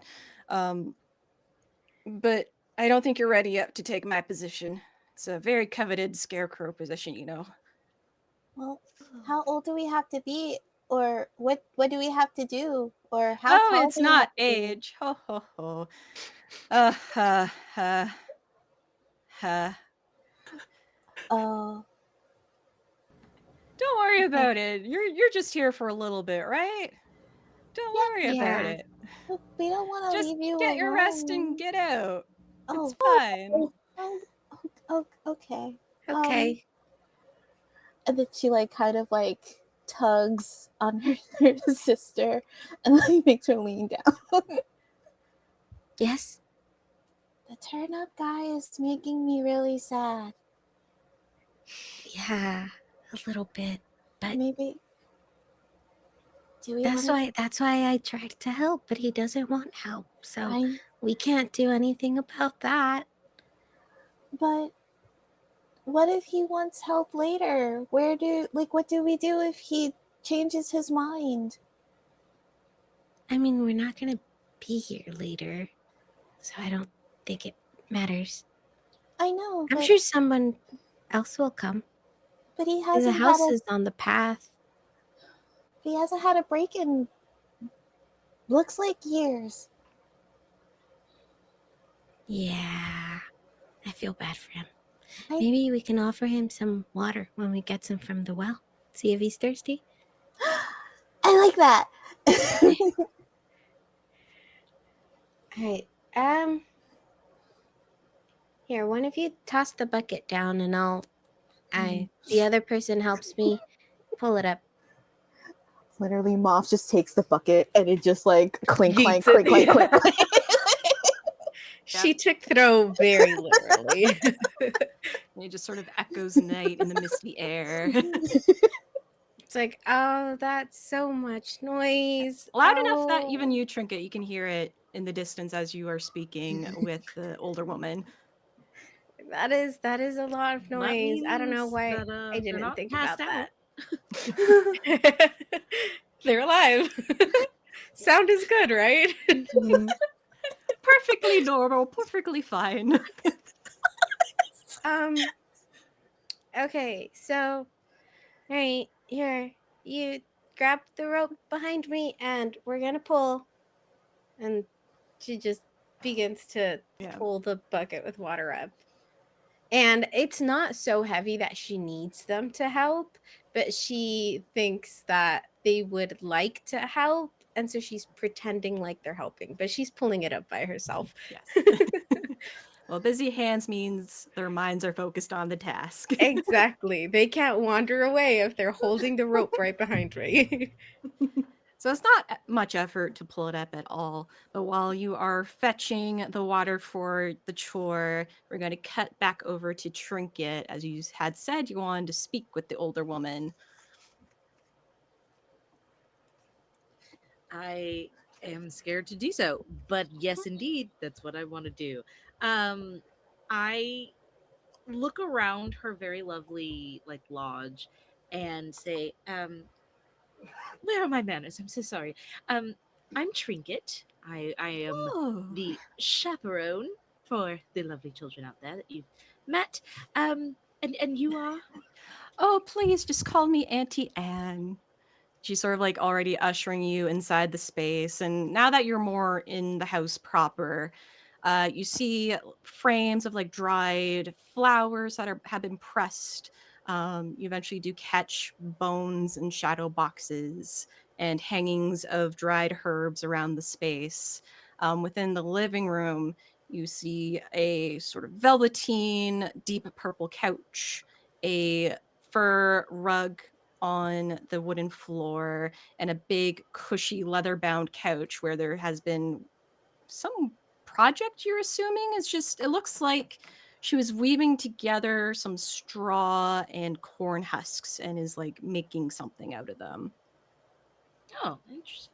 Um, I think Trinket is far too nervous about the fiend to pay attention to the details of this place and just looks around and goes, there's furniture, and then looks back at Auntie Anne and is like, you seem to know so much about you know who. I Mhm. wonder, have you ever encountered the fiend yourself? Have you ever owed a favor to the fiend? Once when I was, very, very young, probably not much older than the oh, I didn't get the poor girl's name. The one in the witch hat. It's about her age when Oh, I found myself lost in the wood. Um, and of course, the fiend, um, she came one evening when I didn't know where to go. She offered her berries for me to eat to satiate my hunger, and um, I mean, I always echoed in the back of my mind from my mother to never take from strangers, and especially berries, because you never know what kind of poisons they may carry. You never know. Um, so I've been wandering ever since, and I eventually found this place some years ago. oh, And she's now like slowly sitting into her chair and picking up her woven project. well, then I'm so sorry that happened to you. Terribly avoidable tragedy, surely. Um, what is it that you're working on? Oh, I'm making a straw doll base. And she lifts it up, and it is looking like she's sort of forming an arm of sorts out of this husk. Oh, well, that's lovely. I am sorry about your unfortunate run-in with the fiend, but I'm so glad to see that such a wonderful existence can come of it. Uh, I, I, I am not scared at all now that I've heard your triumphs. I've been cured of fear. Ah, Oh, very good, very good. It's good to find your heart. The heart is everything to life, to bringing life, to enriching the body. Ah, yes. what? Huh? I'm sorry. I mean, I Uh, suppose it may be more metaphorical for you. You don't have a real heart.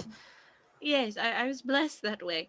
I do. You have a what? I'm Well, gonna go of check on the course I children. do. Silly questions.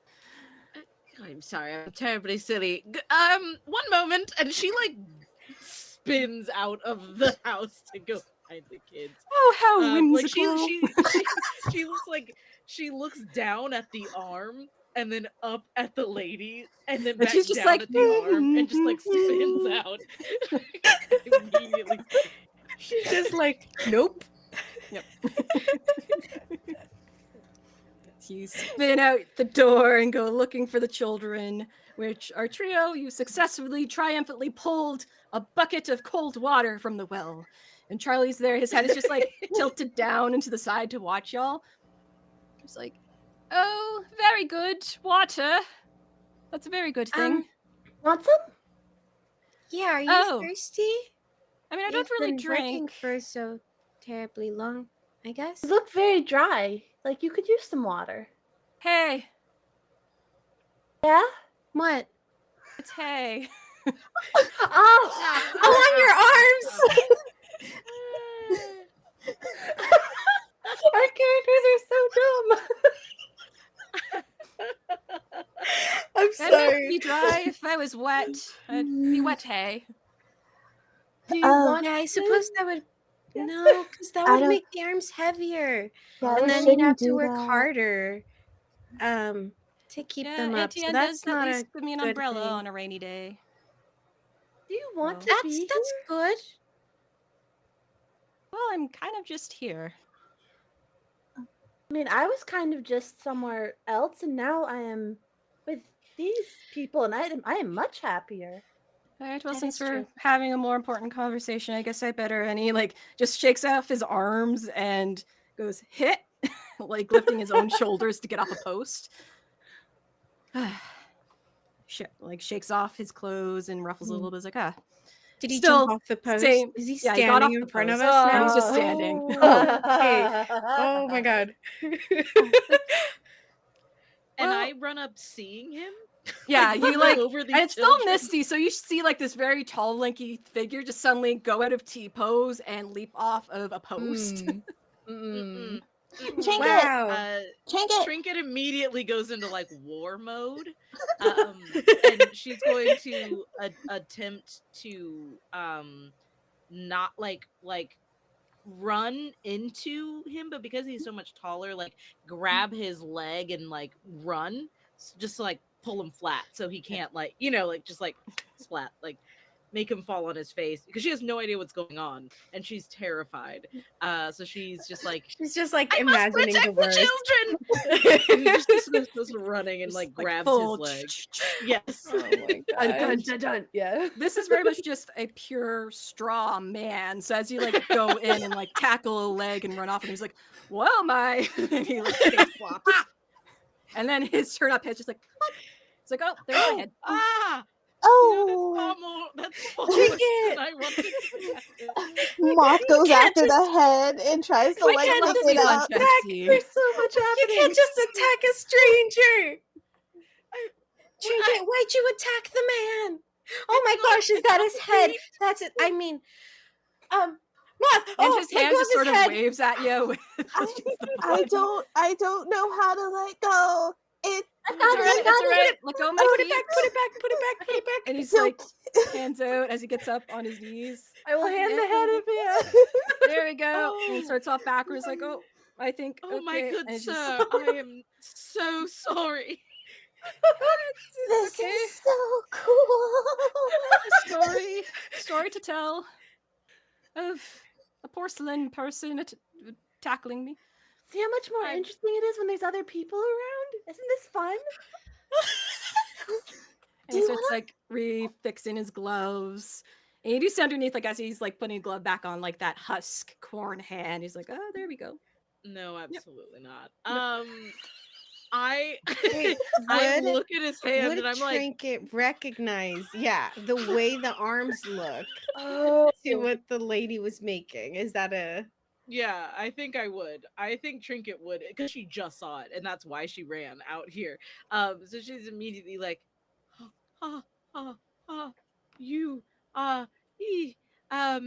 you, your shift you know him? replacement is on the way. Oh. There is Oh, a new see, one.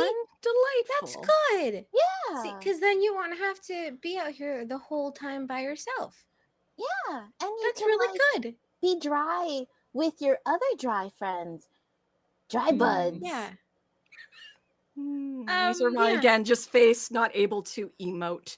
Are you happy? That's a Is- good thing. That's a good Well- thing, right? Yeah. Sure. Sure.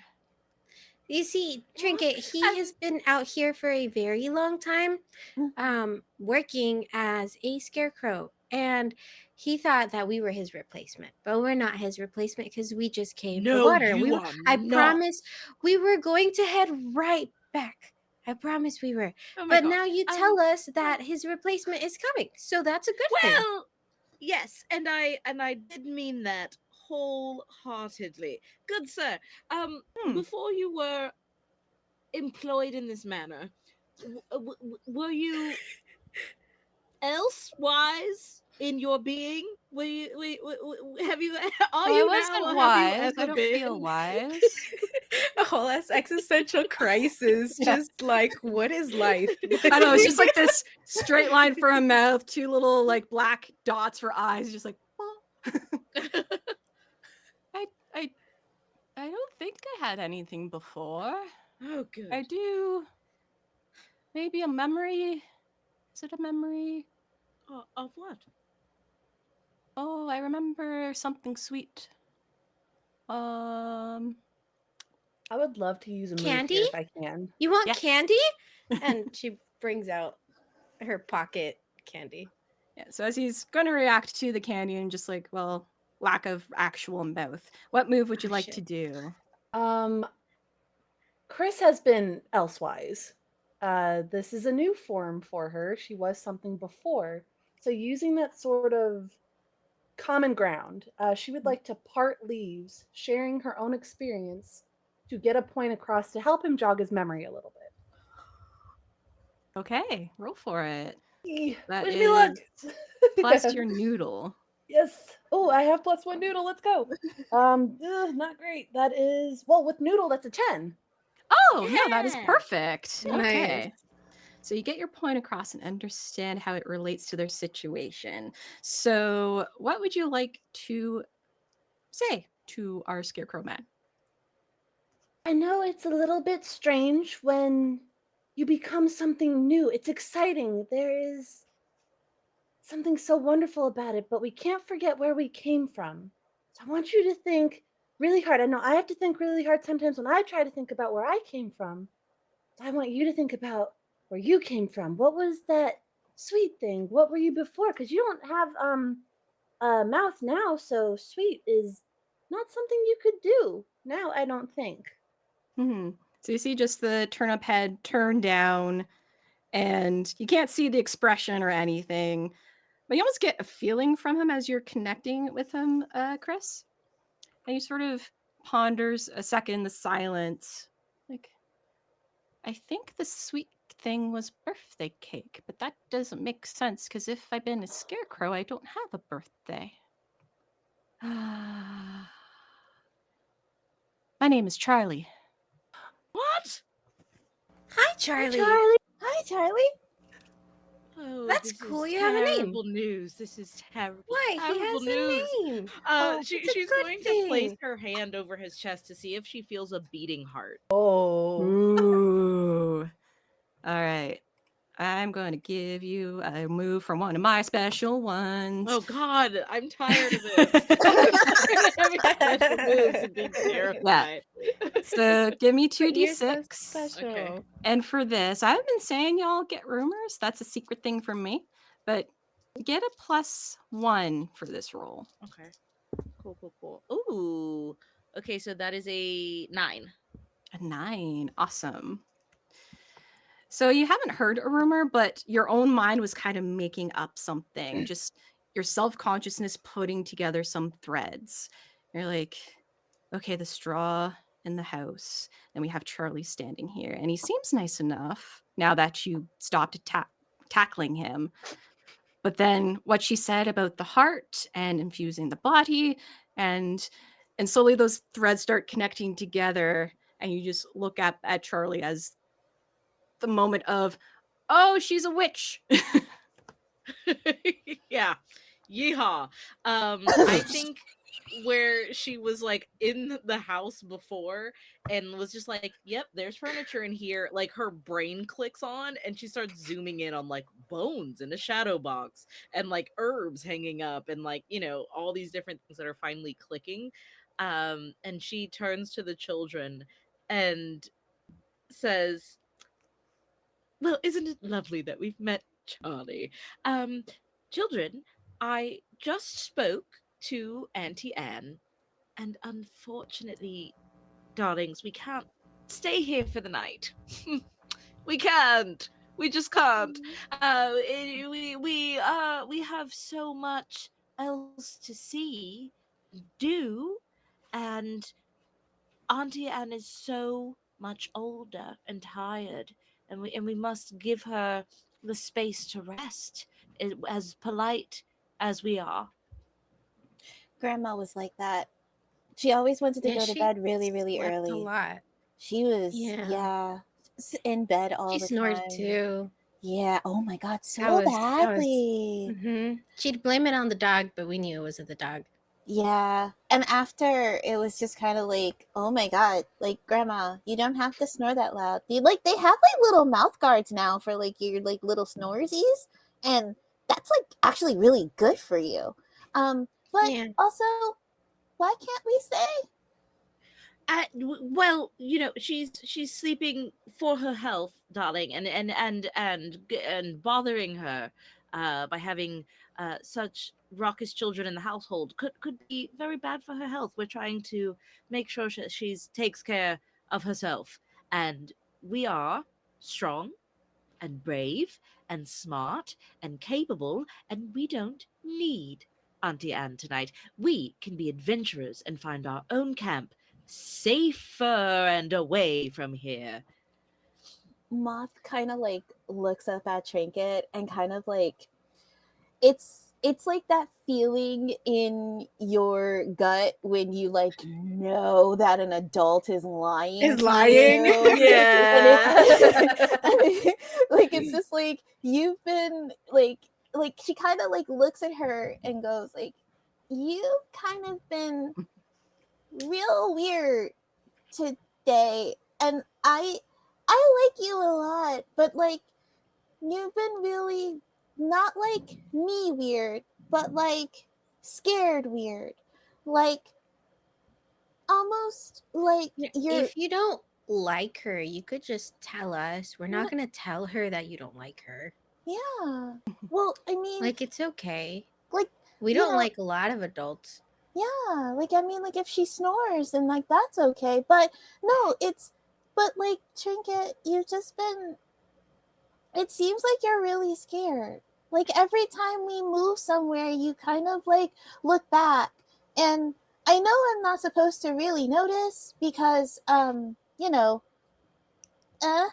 and I kind of just want to go on adventures, but I'm worried about you, especially since it's the first day we've seen you again. And you don't, it doesn't seem like, you're yourself.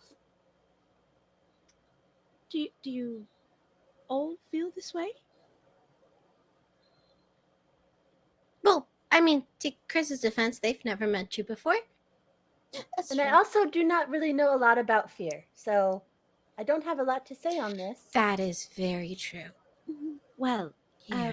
Chris, I will share what I know of it. Moth, darling, Mhm. sometimes when you care about someone, the world can seem scarier because there are things in the world that can hurt the people you care about. Sometimes an accident, like tripping over your shoe, or sometimes falling from a great height when you wanted to climb a tree. And sometimes there are other things that could hurt the people you care about. And I care for you, and for you as well, Robin, and for you too, Chris. And as the adult, my fear is that you won't be safe here. And that's the truth. I would rather us have a fun and safe adventure on our own where we don't have to worry about being scared. Is that all right? Moth's like gut is almost like she wants so badly to trust Trinket, but it's like that it's that like intuition of just like she knows that something's wrong and kind of looks up at Trinket and goes, "Is something going to come after us? Or you can tell us like if there's something scary. We can take it. I mean, Robin probably can't because sometimes she gets really scared. But Hey, at the same time, like we can take it and we can work on it together and we can still have adventures.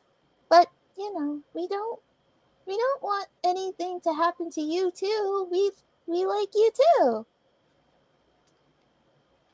Well, then, if you're all brave and capable and smart as I know you to be, there's no point in not leveling with you at least a bit.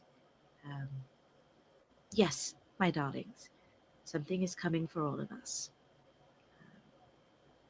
It is the fiend. And though I will do my very best to protect you from it, there are things that are not the fiend at all that still could mean us harm. I fear that the woman in that house could be one of them. That doesn't mean I'm sure or positive. It is just a feeling. But it is a feeling I'm asking you to trust, as I trust you with this information. What if, instead of me being the adult and the leader, I will be the adult and a part of our team, and we can decide together how to find our way? I like that. But also, you could be the leader too, because you and Robin do such a good job as being leaders. And then Moth kind of like goes up to like Trinket a little bit more and like kind of feels that like feeling in her gut kind of like starts subsiding. Um, and like opens her arms and goes, "Can I give you a hug?" Um, sure. Just don't break me. "Oh, I won't. And I won't." she like her hug is like ballerina fingers around Moth. Uh and she's just like being very rigid, scared of breaking again, but absolutely gives a hug. And like, and she kind of like whispers, like, "Thank you for telling us the truth. Not a lot of people like doing that, but you're really nice. And you kind of remind me of the good parts of my mom. Um, yeah, thank you. Um, so what should we do?" Well, first y'all get a +1 for your friendship with Trinket after that darling moment. And Moth, what is the most troublesome, problematic place that Samantha can be right now as you realize she's not on your shoulder anymore? Oh In the no. well. oh my gosh. The Probably, snail. probably like, oh God. It's either probably eating something on Charlie and like exposing something, Oh my gosh, or she's trying to eat Charlie. or or in the well, but I feel like with her like, In you the know, well. thing, if she can like kind of They're climb back up both and come back awful. over. But I feel like it would be trying to eat Charlie. Nibbling the turnip head? They're both awful. Just trying to No. nibble She's on the sucking turnip. it. Yeah, so Like as you're having this moment discussing what you should do next, you do hear a small yelp from Charlie, who has just been watching over your situation, leaving you to it. And he's like, oh dear, no, no, no, no, no. And he's like, sort of half sidestep running, waving his arm as Samantha's just on it, trying to climb up. It's like, No, ah, ah. And he's going like deeper into the lavender field because he's freaking out. no, no, no, no, no, no, no, no, no. Sorry, I'm sorry, I'm sorry, oh Charlie, no. Charlie, come back, please. I'm sorry, Samantha, stop. Like, kind of tries to go running into the lavender fields and like almost like trying to corner him with her tiny body as she's like jumping up and down. Yeah. Robin's just like, wait, Moth, what did I tell you about running? But And Samantha's she's out just there. gonna run after her. She runs after Moth. Right, so you start darting through, following the path that Charlie sort of made, which is fairly narrow, into the lavender field. And he's flailing a little bit. He's like, no, not my head, not my head. And he quickly pops it off and is like holding it up with his other arm. He's like, no, I need this. I can't communicate without it. And he's sort of like turning in place, like, children. He starts like slumping down. You come closer. Like Moth like outreaches her hand and goes, Samantha, you're not supposed to do that. And then gives her one of the plants in her pocket and goes, here you go. And he starts turning her attention over to you and your plants. Like, all right, just, I guess, pull it off. I don't know what to do with such a thing. He's like trying to maneuver his arm. Then like, okay. She kind of touches his arm, and then like if Samantha just like wants to like just start slow crawling, she starts going over, like meow, and wraps around and goes through your pile of leaves before starting to trail down to find a pocket where the rest of them are. I got her. Yeah, we also just met this one. So Samantha. yeah. But I'm sure they're very sorry about almost eating your face. I'm glad It's not the first time I lost my head to, there was the turnip puff pie thing. That once my head got used, so I got a new head. Yeah, luckily the whole thing my thing isn't here. It's in here. As he like pats on his chest. What's in there? Who turned your head to pie? Mm-hmm. Oh, well, Auntie Anne needed to make food one day for a guest. But then once I lost my head, all sight went out, so.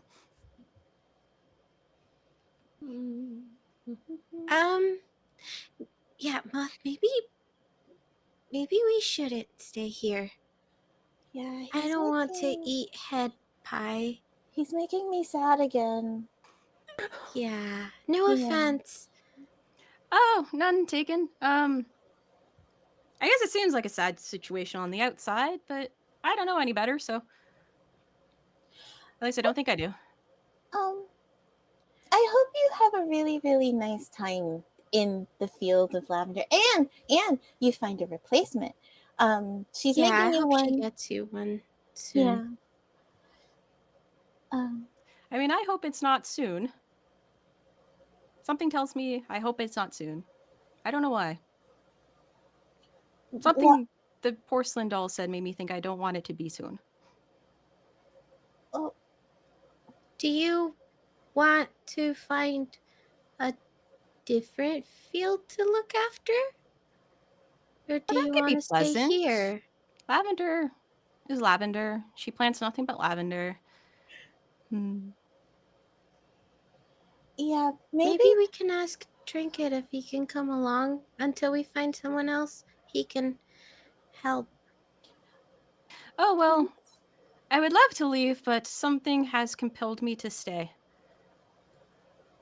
Is it something inside? Something like it's inside of me, but connected to something outside of me. So you can't leave? No. Okay. Maybe we should ask Trinket. Maybe Trinket knows. Come on. Let's go back to the well. Alright. And he's just like following you, like kind of a lanky, and Jack Skellington from Night Before Christmas, the way he's like bendily walking behind. So he's just like do. Yeah. When the other two, you're watching all this in the distance because once he's standing back up again, he's easy to spot. Trinket kind of absentmindedly like slides her hand into Chris's and like squeezes for a moment and says, "Are you all right?" I'm great. This has been marvelous fun. I haven't had this much fun ever. Even when you were elsewise? Well, I don't really remember much of Elsewise besides sun and rain, which are wonderful things, but not fun, not bad, not good, just they are. This I get to see new things, exciting things. I like it. It is fun. As long as you're having a good time, dear. I am. And she just like is glad that she checked in with Chris for a second, like realizing that Chris knows nothing of like the world around, I think that's becoming very very clear to Trinket. And as the other two come back with Charlie, um, she's going to look at him and say, "I I'm so sorry about the attack earlier. Honestly, I'm never like that. I mean, I don't blame you. I'm pretty scary, I guess. It's your job, and what a splendid job you must be doing to get attacked like that out of the blue. Mm. Um, are you going to Still blank face. scurry back up Yeah. on your post there?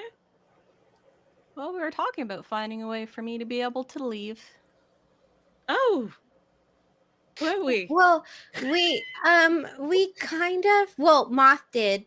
Mhm. Moth told him if he wanted to come along, and then he said that he couldn't because something's like making him stay, but I don't think he wants to stay. Yeah. But yeah. It's like something here is keeping him here, but it's kind of like, does it? And then like she kind of looks back at the vodka and goes, "Is it like a string? Is it like if you go beyond here, then like it's like ugh, and then like you get pulled back?" I mean, it's not a real string, but I guess it feels like it is. Like that. And What? I saw. Oh, it doesn't matter what I saw. What's inside of you, Charles?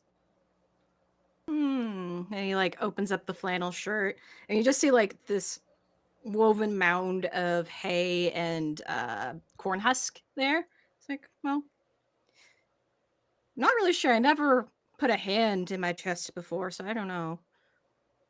I think it may be.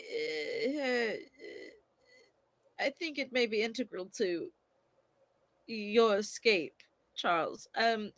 Would you trust a delicate hand at the job to see if there's something I can help you with?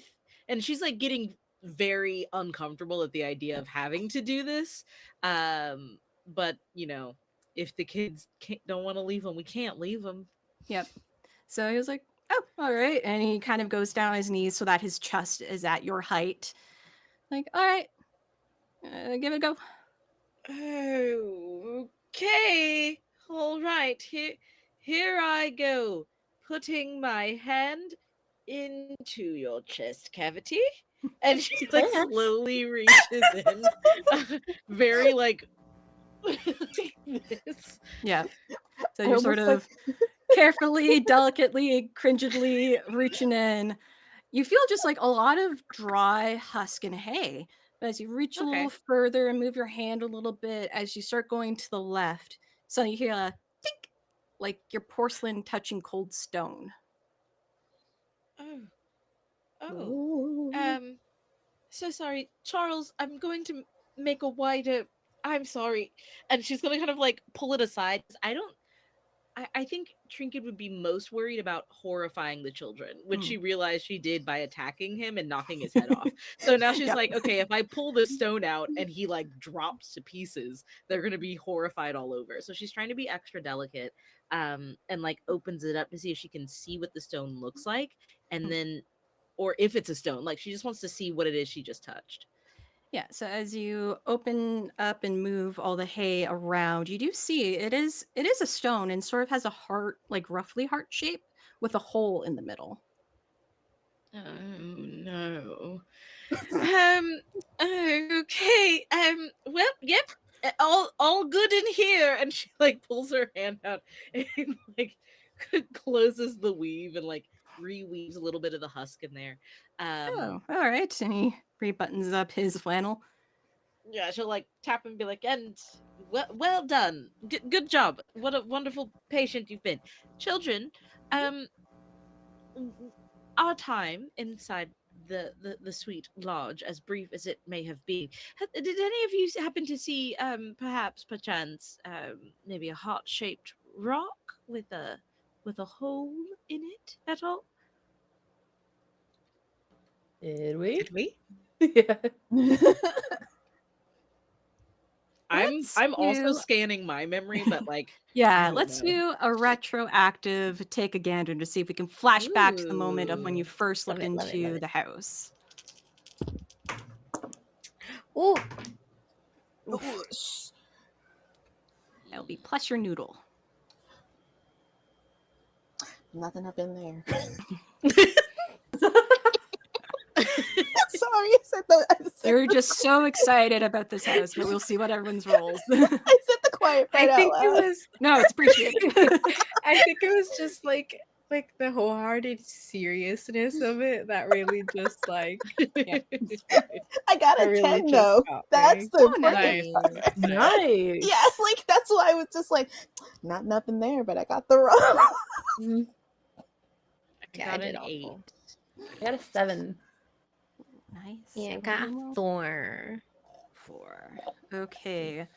So for you, Robin, you don't recall anything that jumps out to you in terms of like a stone heart shaped thing, but suddenly you feel almost like this anxious pressure. How does your fear manifest in this moment? Mm,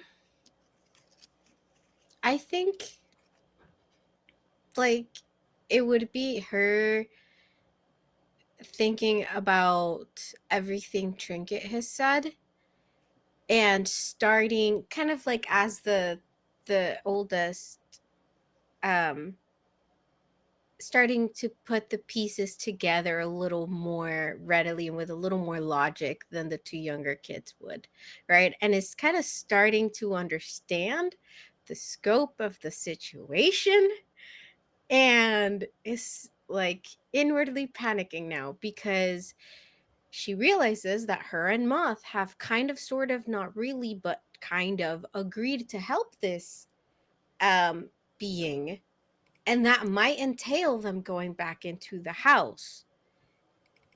And then putting together again, like Trinket saying that the lady might not be a nice lady, like she said, and everything that Trinket said, and is like, oh no, right?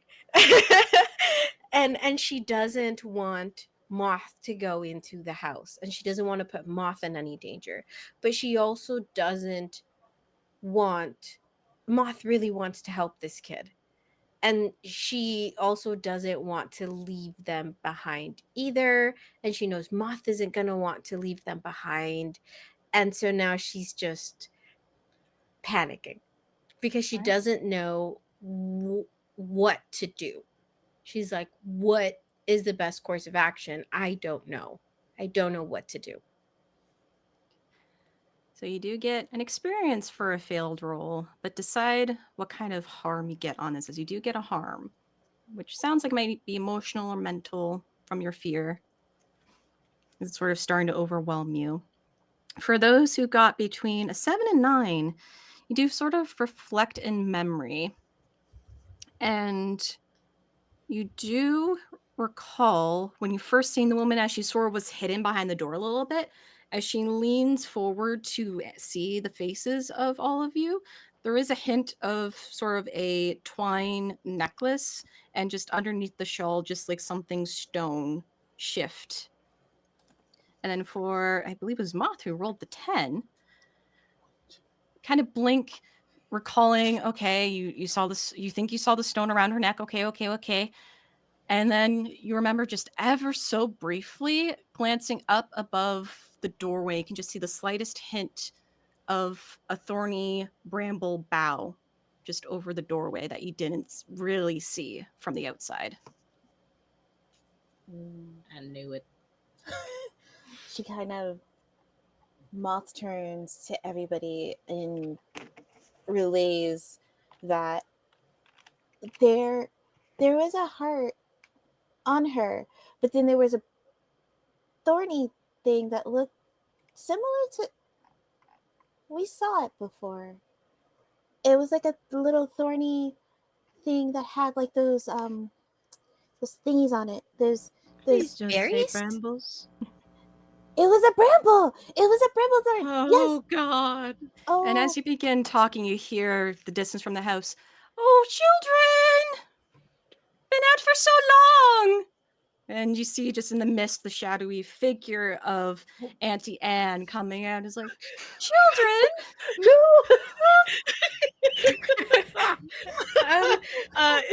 Trinket immediately turns to Chris and goes, Chris, wind me up immediately, wind me up.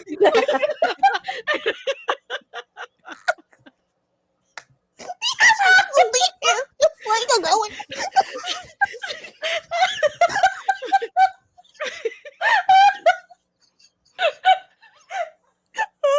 I'm sorry, that just broke me. I'm losing my mind. Oh, children, what's going on? You're out to the lavender! Everything's fine. Don't come out here. No. Should we duck? Should we like crawl away? What should we do? Okay. You children, you hide. Charlie, darling, you and I stay right here. I'm going to attempt to distract her, and maybe we can get the necklace off of her somehow.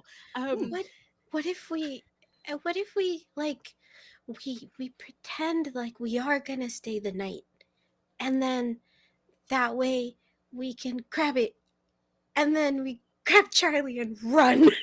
Should we go back to the house? Okay, if we go back to her house, there's no eating or drinking anything Oh, inside. children! Nothing at all. Don't drink anything. Wait till she sleeps, and we'll But steal pretend- the necklace then. Charlie, get back to your post, Charles. What if Okay. she turns us into Charlie while we sleep? She won't. I won't let her. Everyone calm down.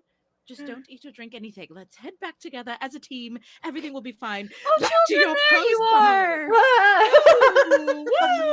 You're being so loud. Are you doing a play or something out here? Yes. Yeah, we found your scarecrow, and he was very nice, and we got distracted playing with him. Oh, yes, Yeah, he's we a got good the water, scarecrow, though. Good company. Oh, Yeah, we well, got good, the water. good. Mhm. Well, you should come into the house. It's getting quite wet and cold out here. Mhm. I've made some nice woven straw blankets for you. Straw Oh, blanket. we don't know. We're allergic to straw on our skin. All of us. All of us. I get really Oh. rashy bumps. Oh, well, it is a problem. Don't need you snore. Oh, Well, I no, don't no, like no, the no, sound of snifflings no. and sneezings. Yes, no, we won't have to deal with any of that, Auntie Anne, because we'll just cuddle by the fireplace and be out of your hair in the morning. Thank you so much for your hospitality and generosity. Oh, of course. We'll get to the water bucket and we'll get back inside. Yep. Literally, like Moth kind of like Hesitantly, stiffly. All of us like walking hand in hand, one step at a time. Moth Very kind Chris of is like humming. She doesn't know that there's something to be scared of. Yeah, Chris has no Oh, idea. we're all just so whimsical. Moth tries to like Yes. push the bucket out of somebody's hand to be like, don't drink anything. Like, do what Trinket says and don't drink anything. Pretend to slosh it. Slosh it all out. It's your- We're so clumsy. Oh, for the lavender. You know what? Because this would be absolutely funny. And I haven't made it. No, it No one's wouldn't. rolled this before. And it'll be funny to see what y'all will come up with is if someone would like to cause mischief. Ooh. Oh. This will be Oh. a steam roll. You can distract, pull a prank, or otherwise induce some sort of calamity to a situation. Okay. Can we have have an Samantha idea. do it? Oh, sorry. Yeah, no, you go. Samantha. Just throw Samantha at her and Just go. throw a Yes, snail at this old Honestly, lady. that's kind of what I was thinking. Just throw Samantha at her, and But then then we just leave her. We can't leave no. her. We wouldn't leave Samantha. She'd come with us. She'd just be a distraction. No, Yeah. I have because we have a bucket thing full of water, right? And so my idea was I like pretend to trip and throw all the water on her, and then be like, "Oh no, let me help dry you," and grab one of like the straw blankets and pretend like I'm drying her, and then I grab the necklace, Grab the necklace. and then one of you's at the door, and make sure you open the door so we can run. Yes.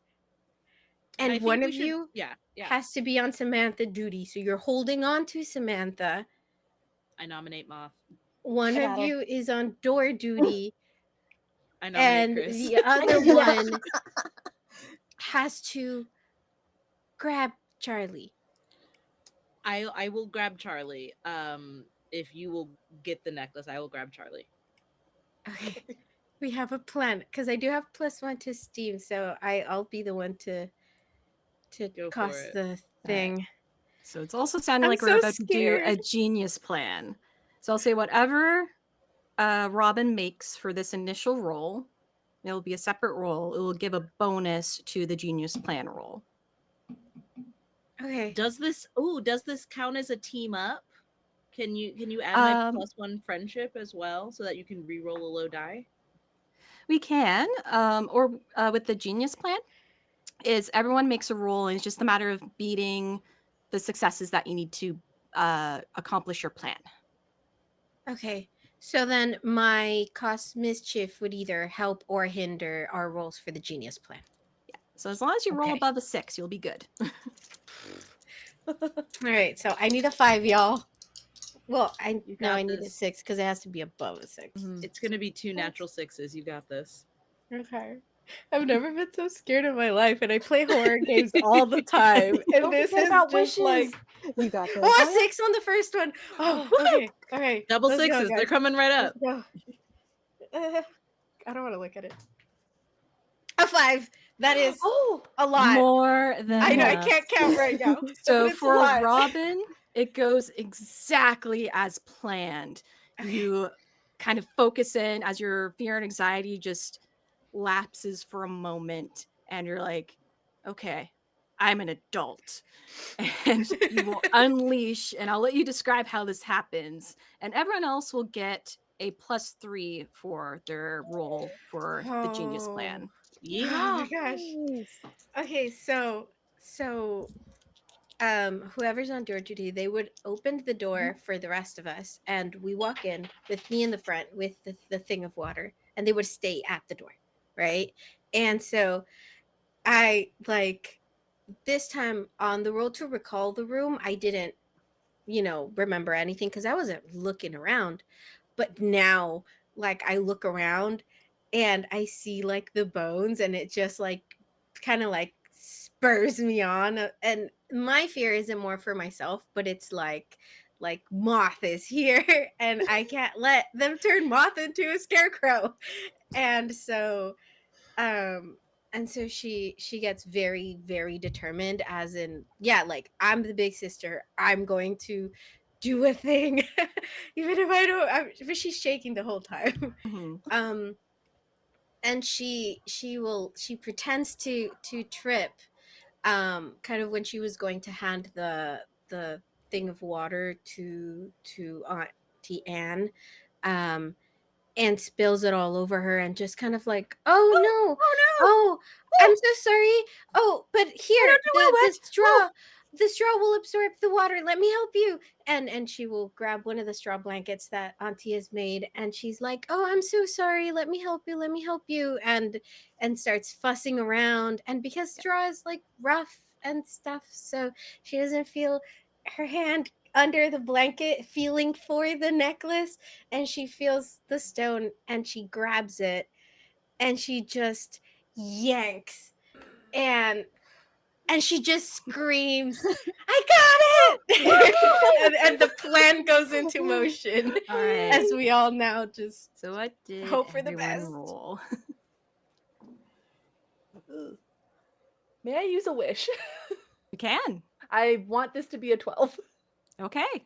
How does your wish manifest in this moment then as you are using it? I want this to go so well because I think this is the first time that Chris understands there is danger. And she doesn't or they don't like that.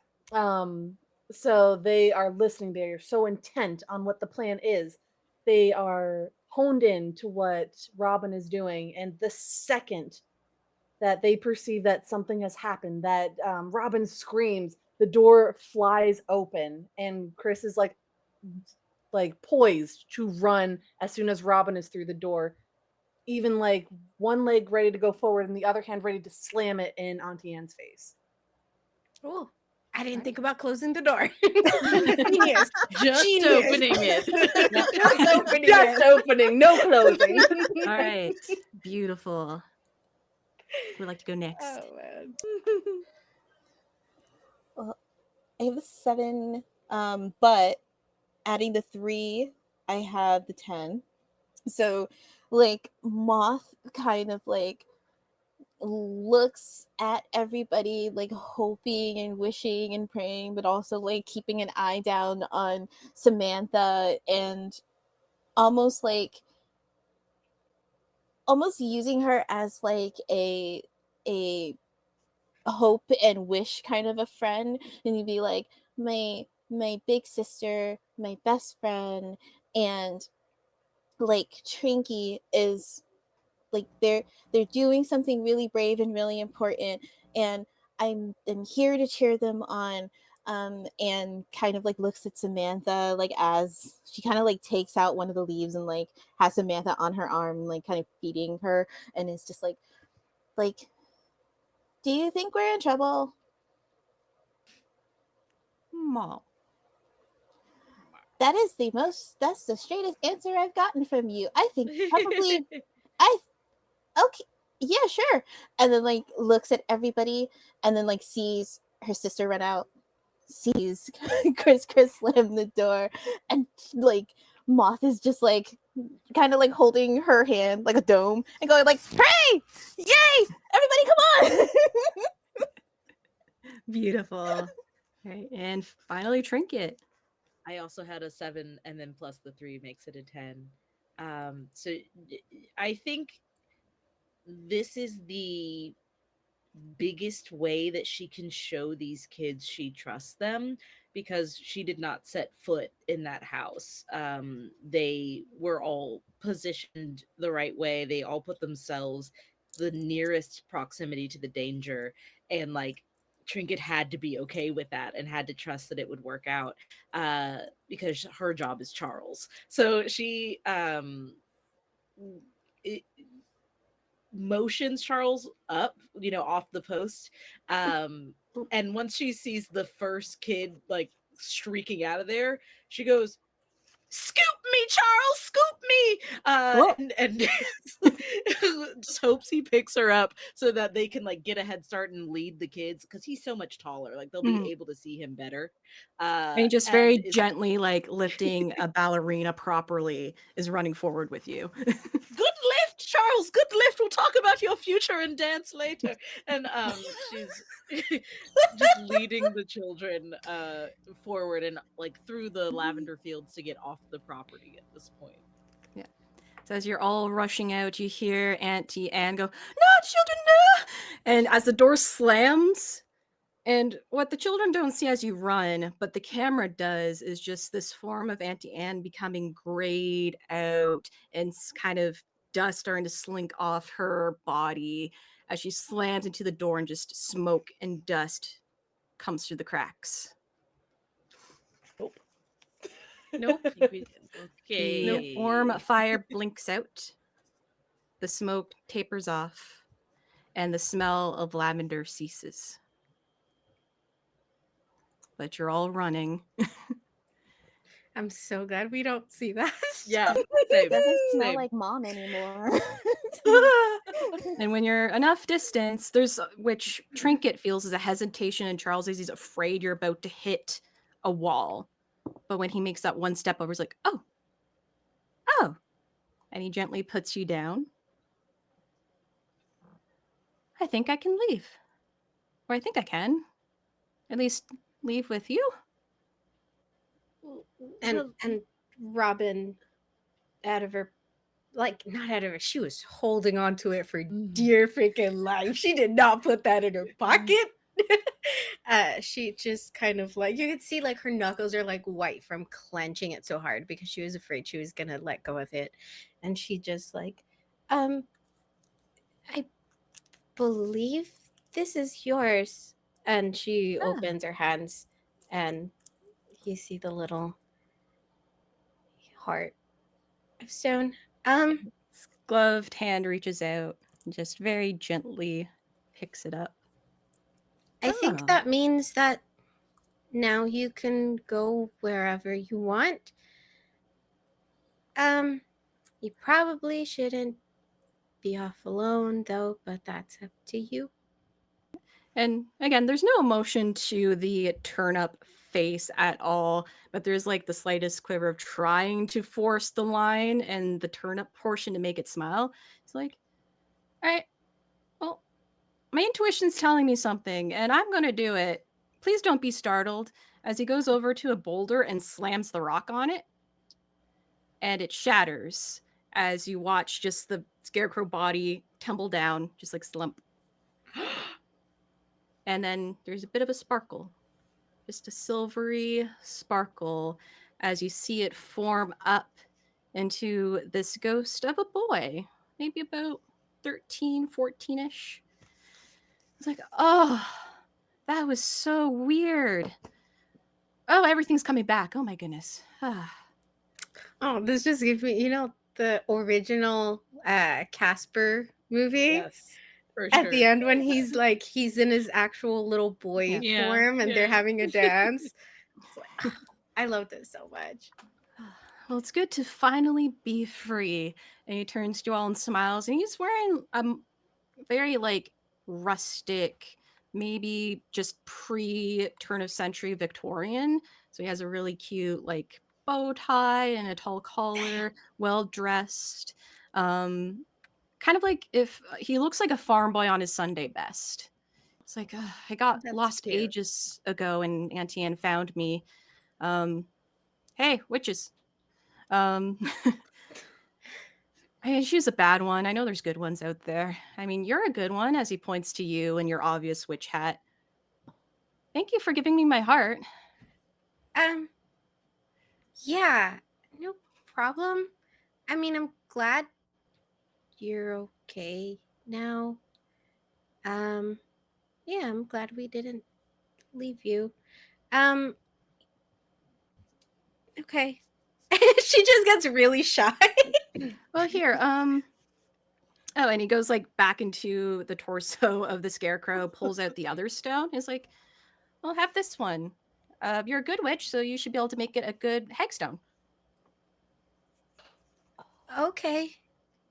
Thanks. Thank you. Yes. Are you gonna date the ghost boy? No, I'm not. No, he's a ghost. I think you should maybe start laying like the foundation to date the Oh my ghost god. boy.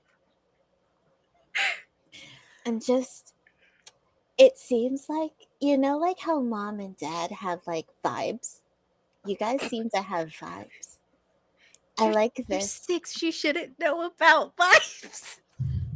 Sometimes mom and dad, when they like get vibes, they leave the room. So just maybe, hey ghost boy. No, what are you? What are Well, you? Oh Shut wait, up, sorry. Riley. Wait, Shut yeah, up. Charlie. Yeah, your name is Charlie. I'm so sorry. yeah. Do you have, like, in your previous life, like a partner of any kind? Um, no, I don't have a memory of one. Did you ever do you ever see yourself having a crush on someone that Stop. looks like Shut this angel I right mean, here? I guess if I met someone else who might be not, who can be with me forever as a ghost, maybe. Ah. She's like physically trying to put her hand on Moth's mouth. And I'm imagining Moth is like trying to talk around But it. things are confusing. I'm a ghost. Gotta find my way, and you all need to get home. Yeah. So This you is best true. get going.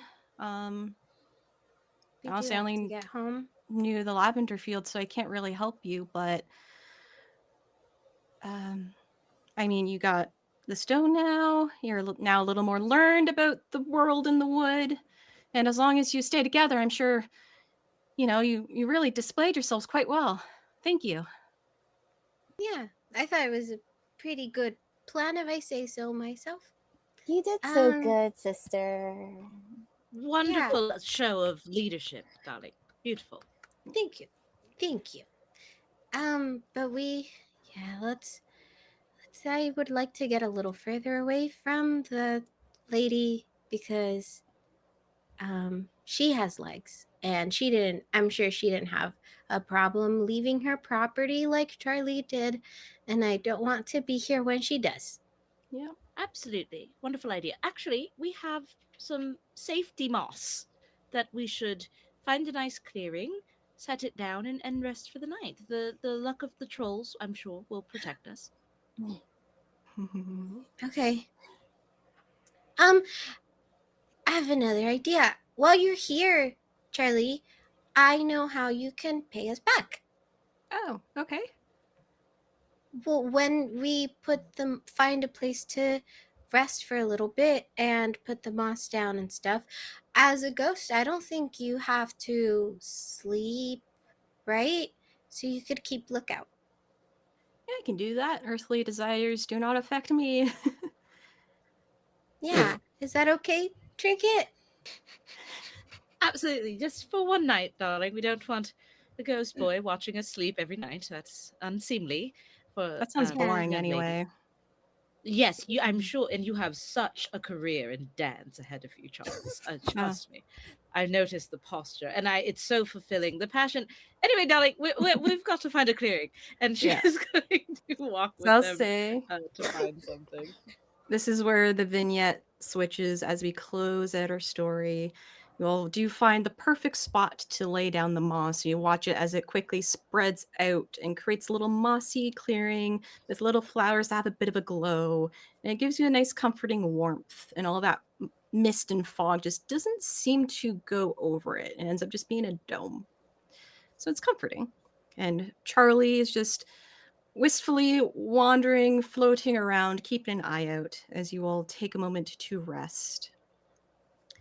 And what we don't see is off in the deep dark, the depths of the forest, as night twinkles.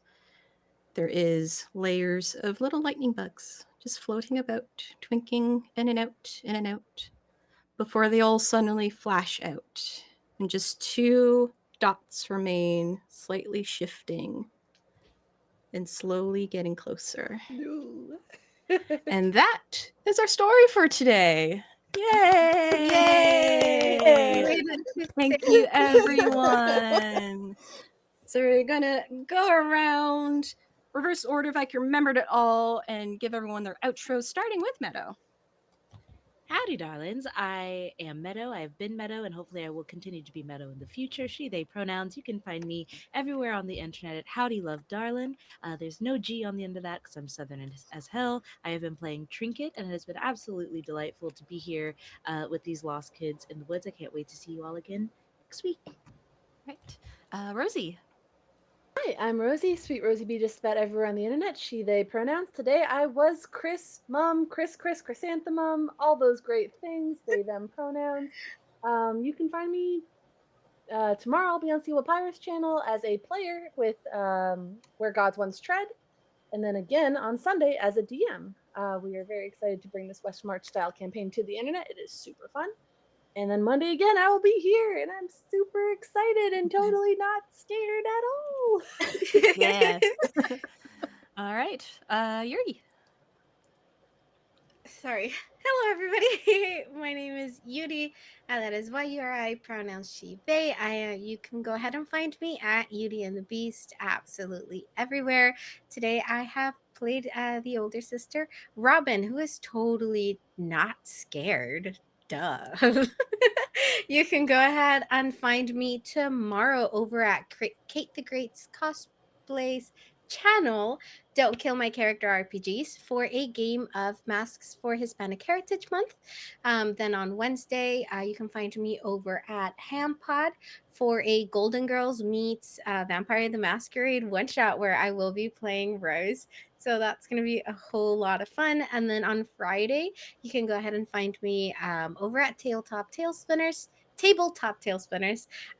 for another VTM one shot that is going to be run by Extriel the King, who is amazing in the VTM TTRPG space. And so I know it's going to be a whole lot of spoopy fun. And then again, here on Monday. And I'm so excited to continue the story and see what happens. And I'm totally not scared. All right. And Incha. Hi, I'm Insha. I play the little kid, Mothica. And I, she, they pronouns. And you can find me Instagram on Instagram with two eyes. Oh God, where else am I? Night of the Fits on Twitter. And you can find me on Letterboxd or Letterboxd at Night of the Fits there. And I'm here on Mondays. And when I'm not here, I'm just watching horror movies and learning how to write TTRPGs. All right. And I guess it leaves me. Hello. I've been our narrator. My name is Natalie. She, they. Find me most places on the internet with Ghost Candle or Ghostly Candle on Twitch and YouTube. I'm on a break this week. So come find me again next week on Monday as we are down to 2 episodes. So make sure you come back and watch us Monday, 7 to 10 p.m. Eastern Time with our delightful kids that you just watched.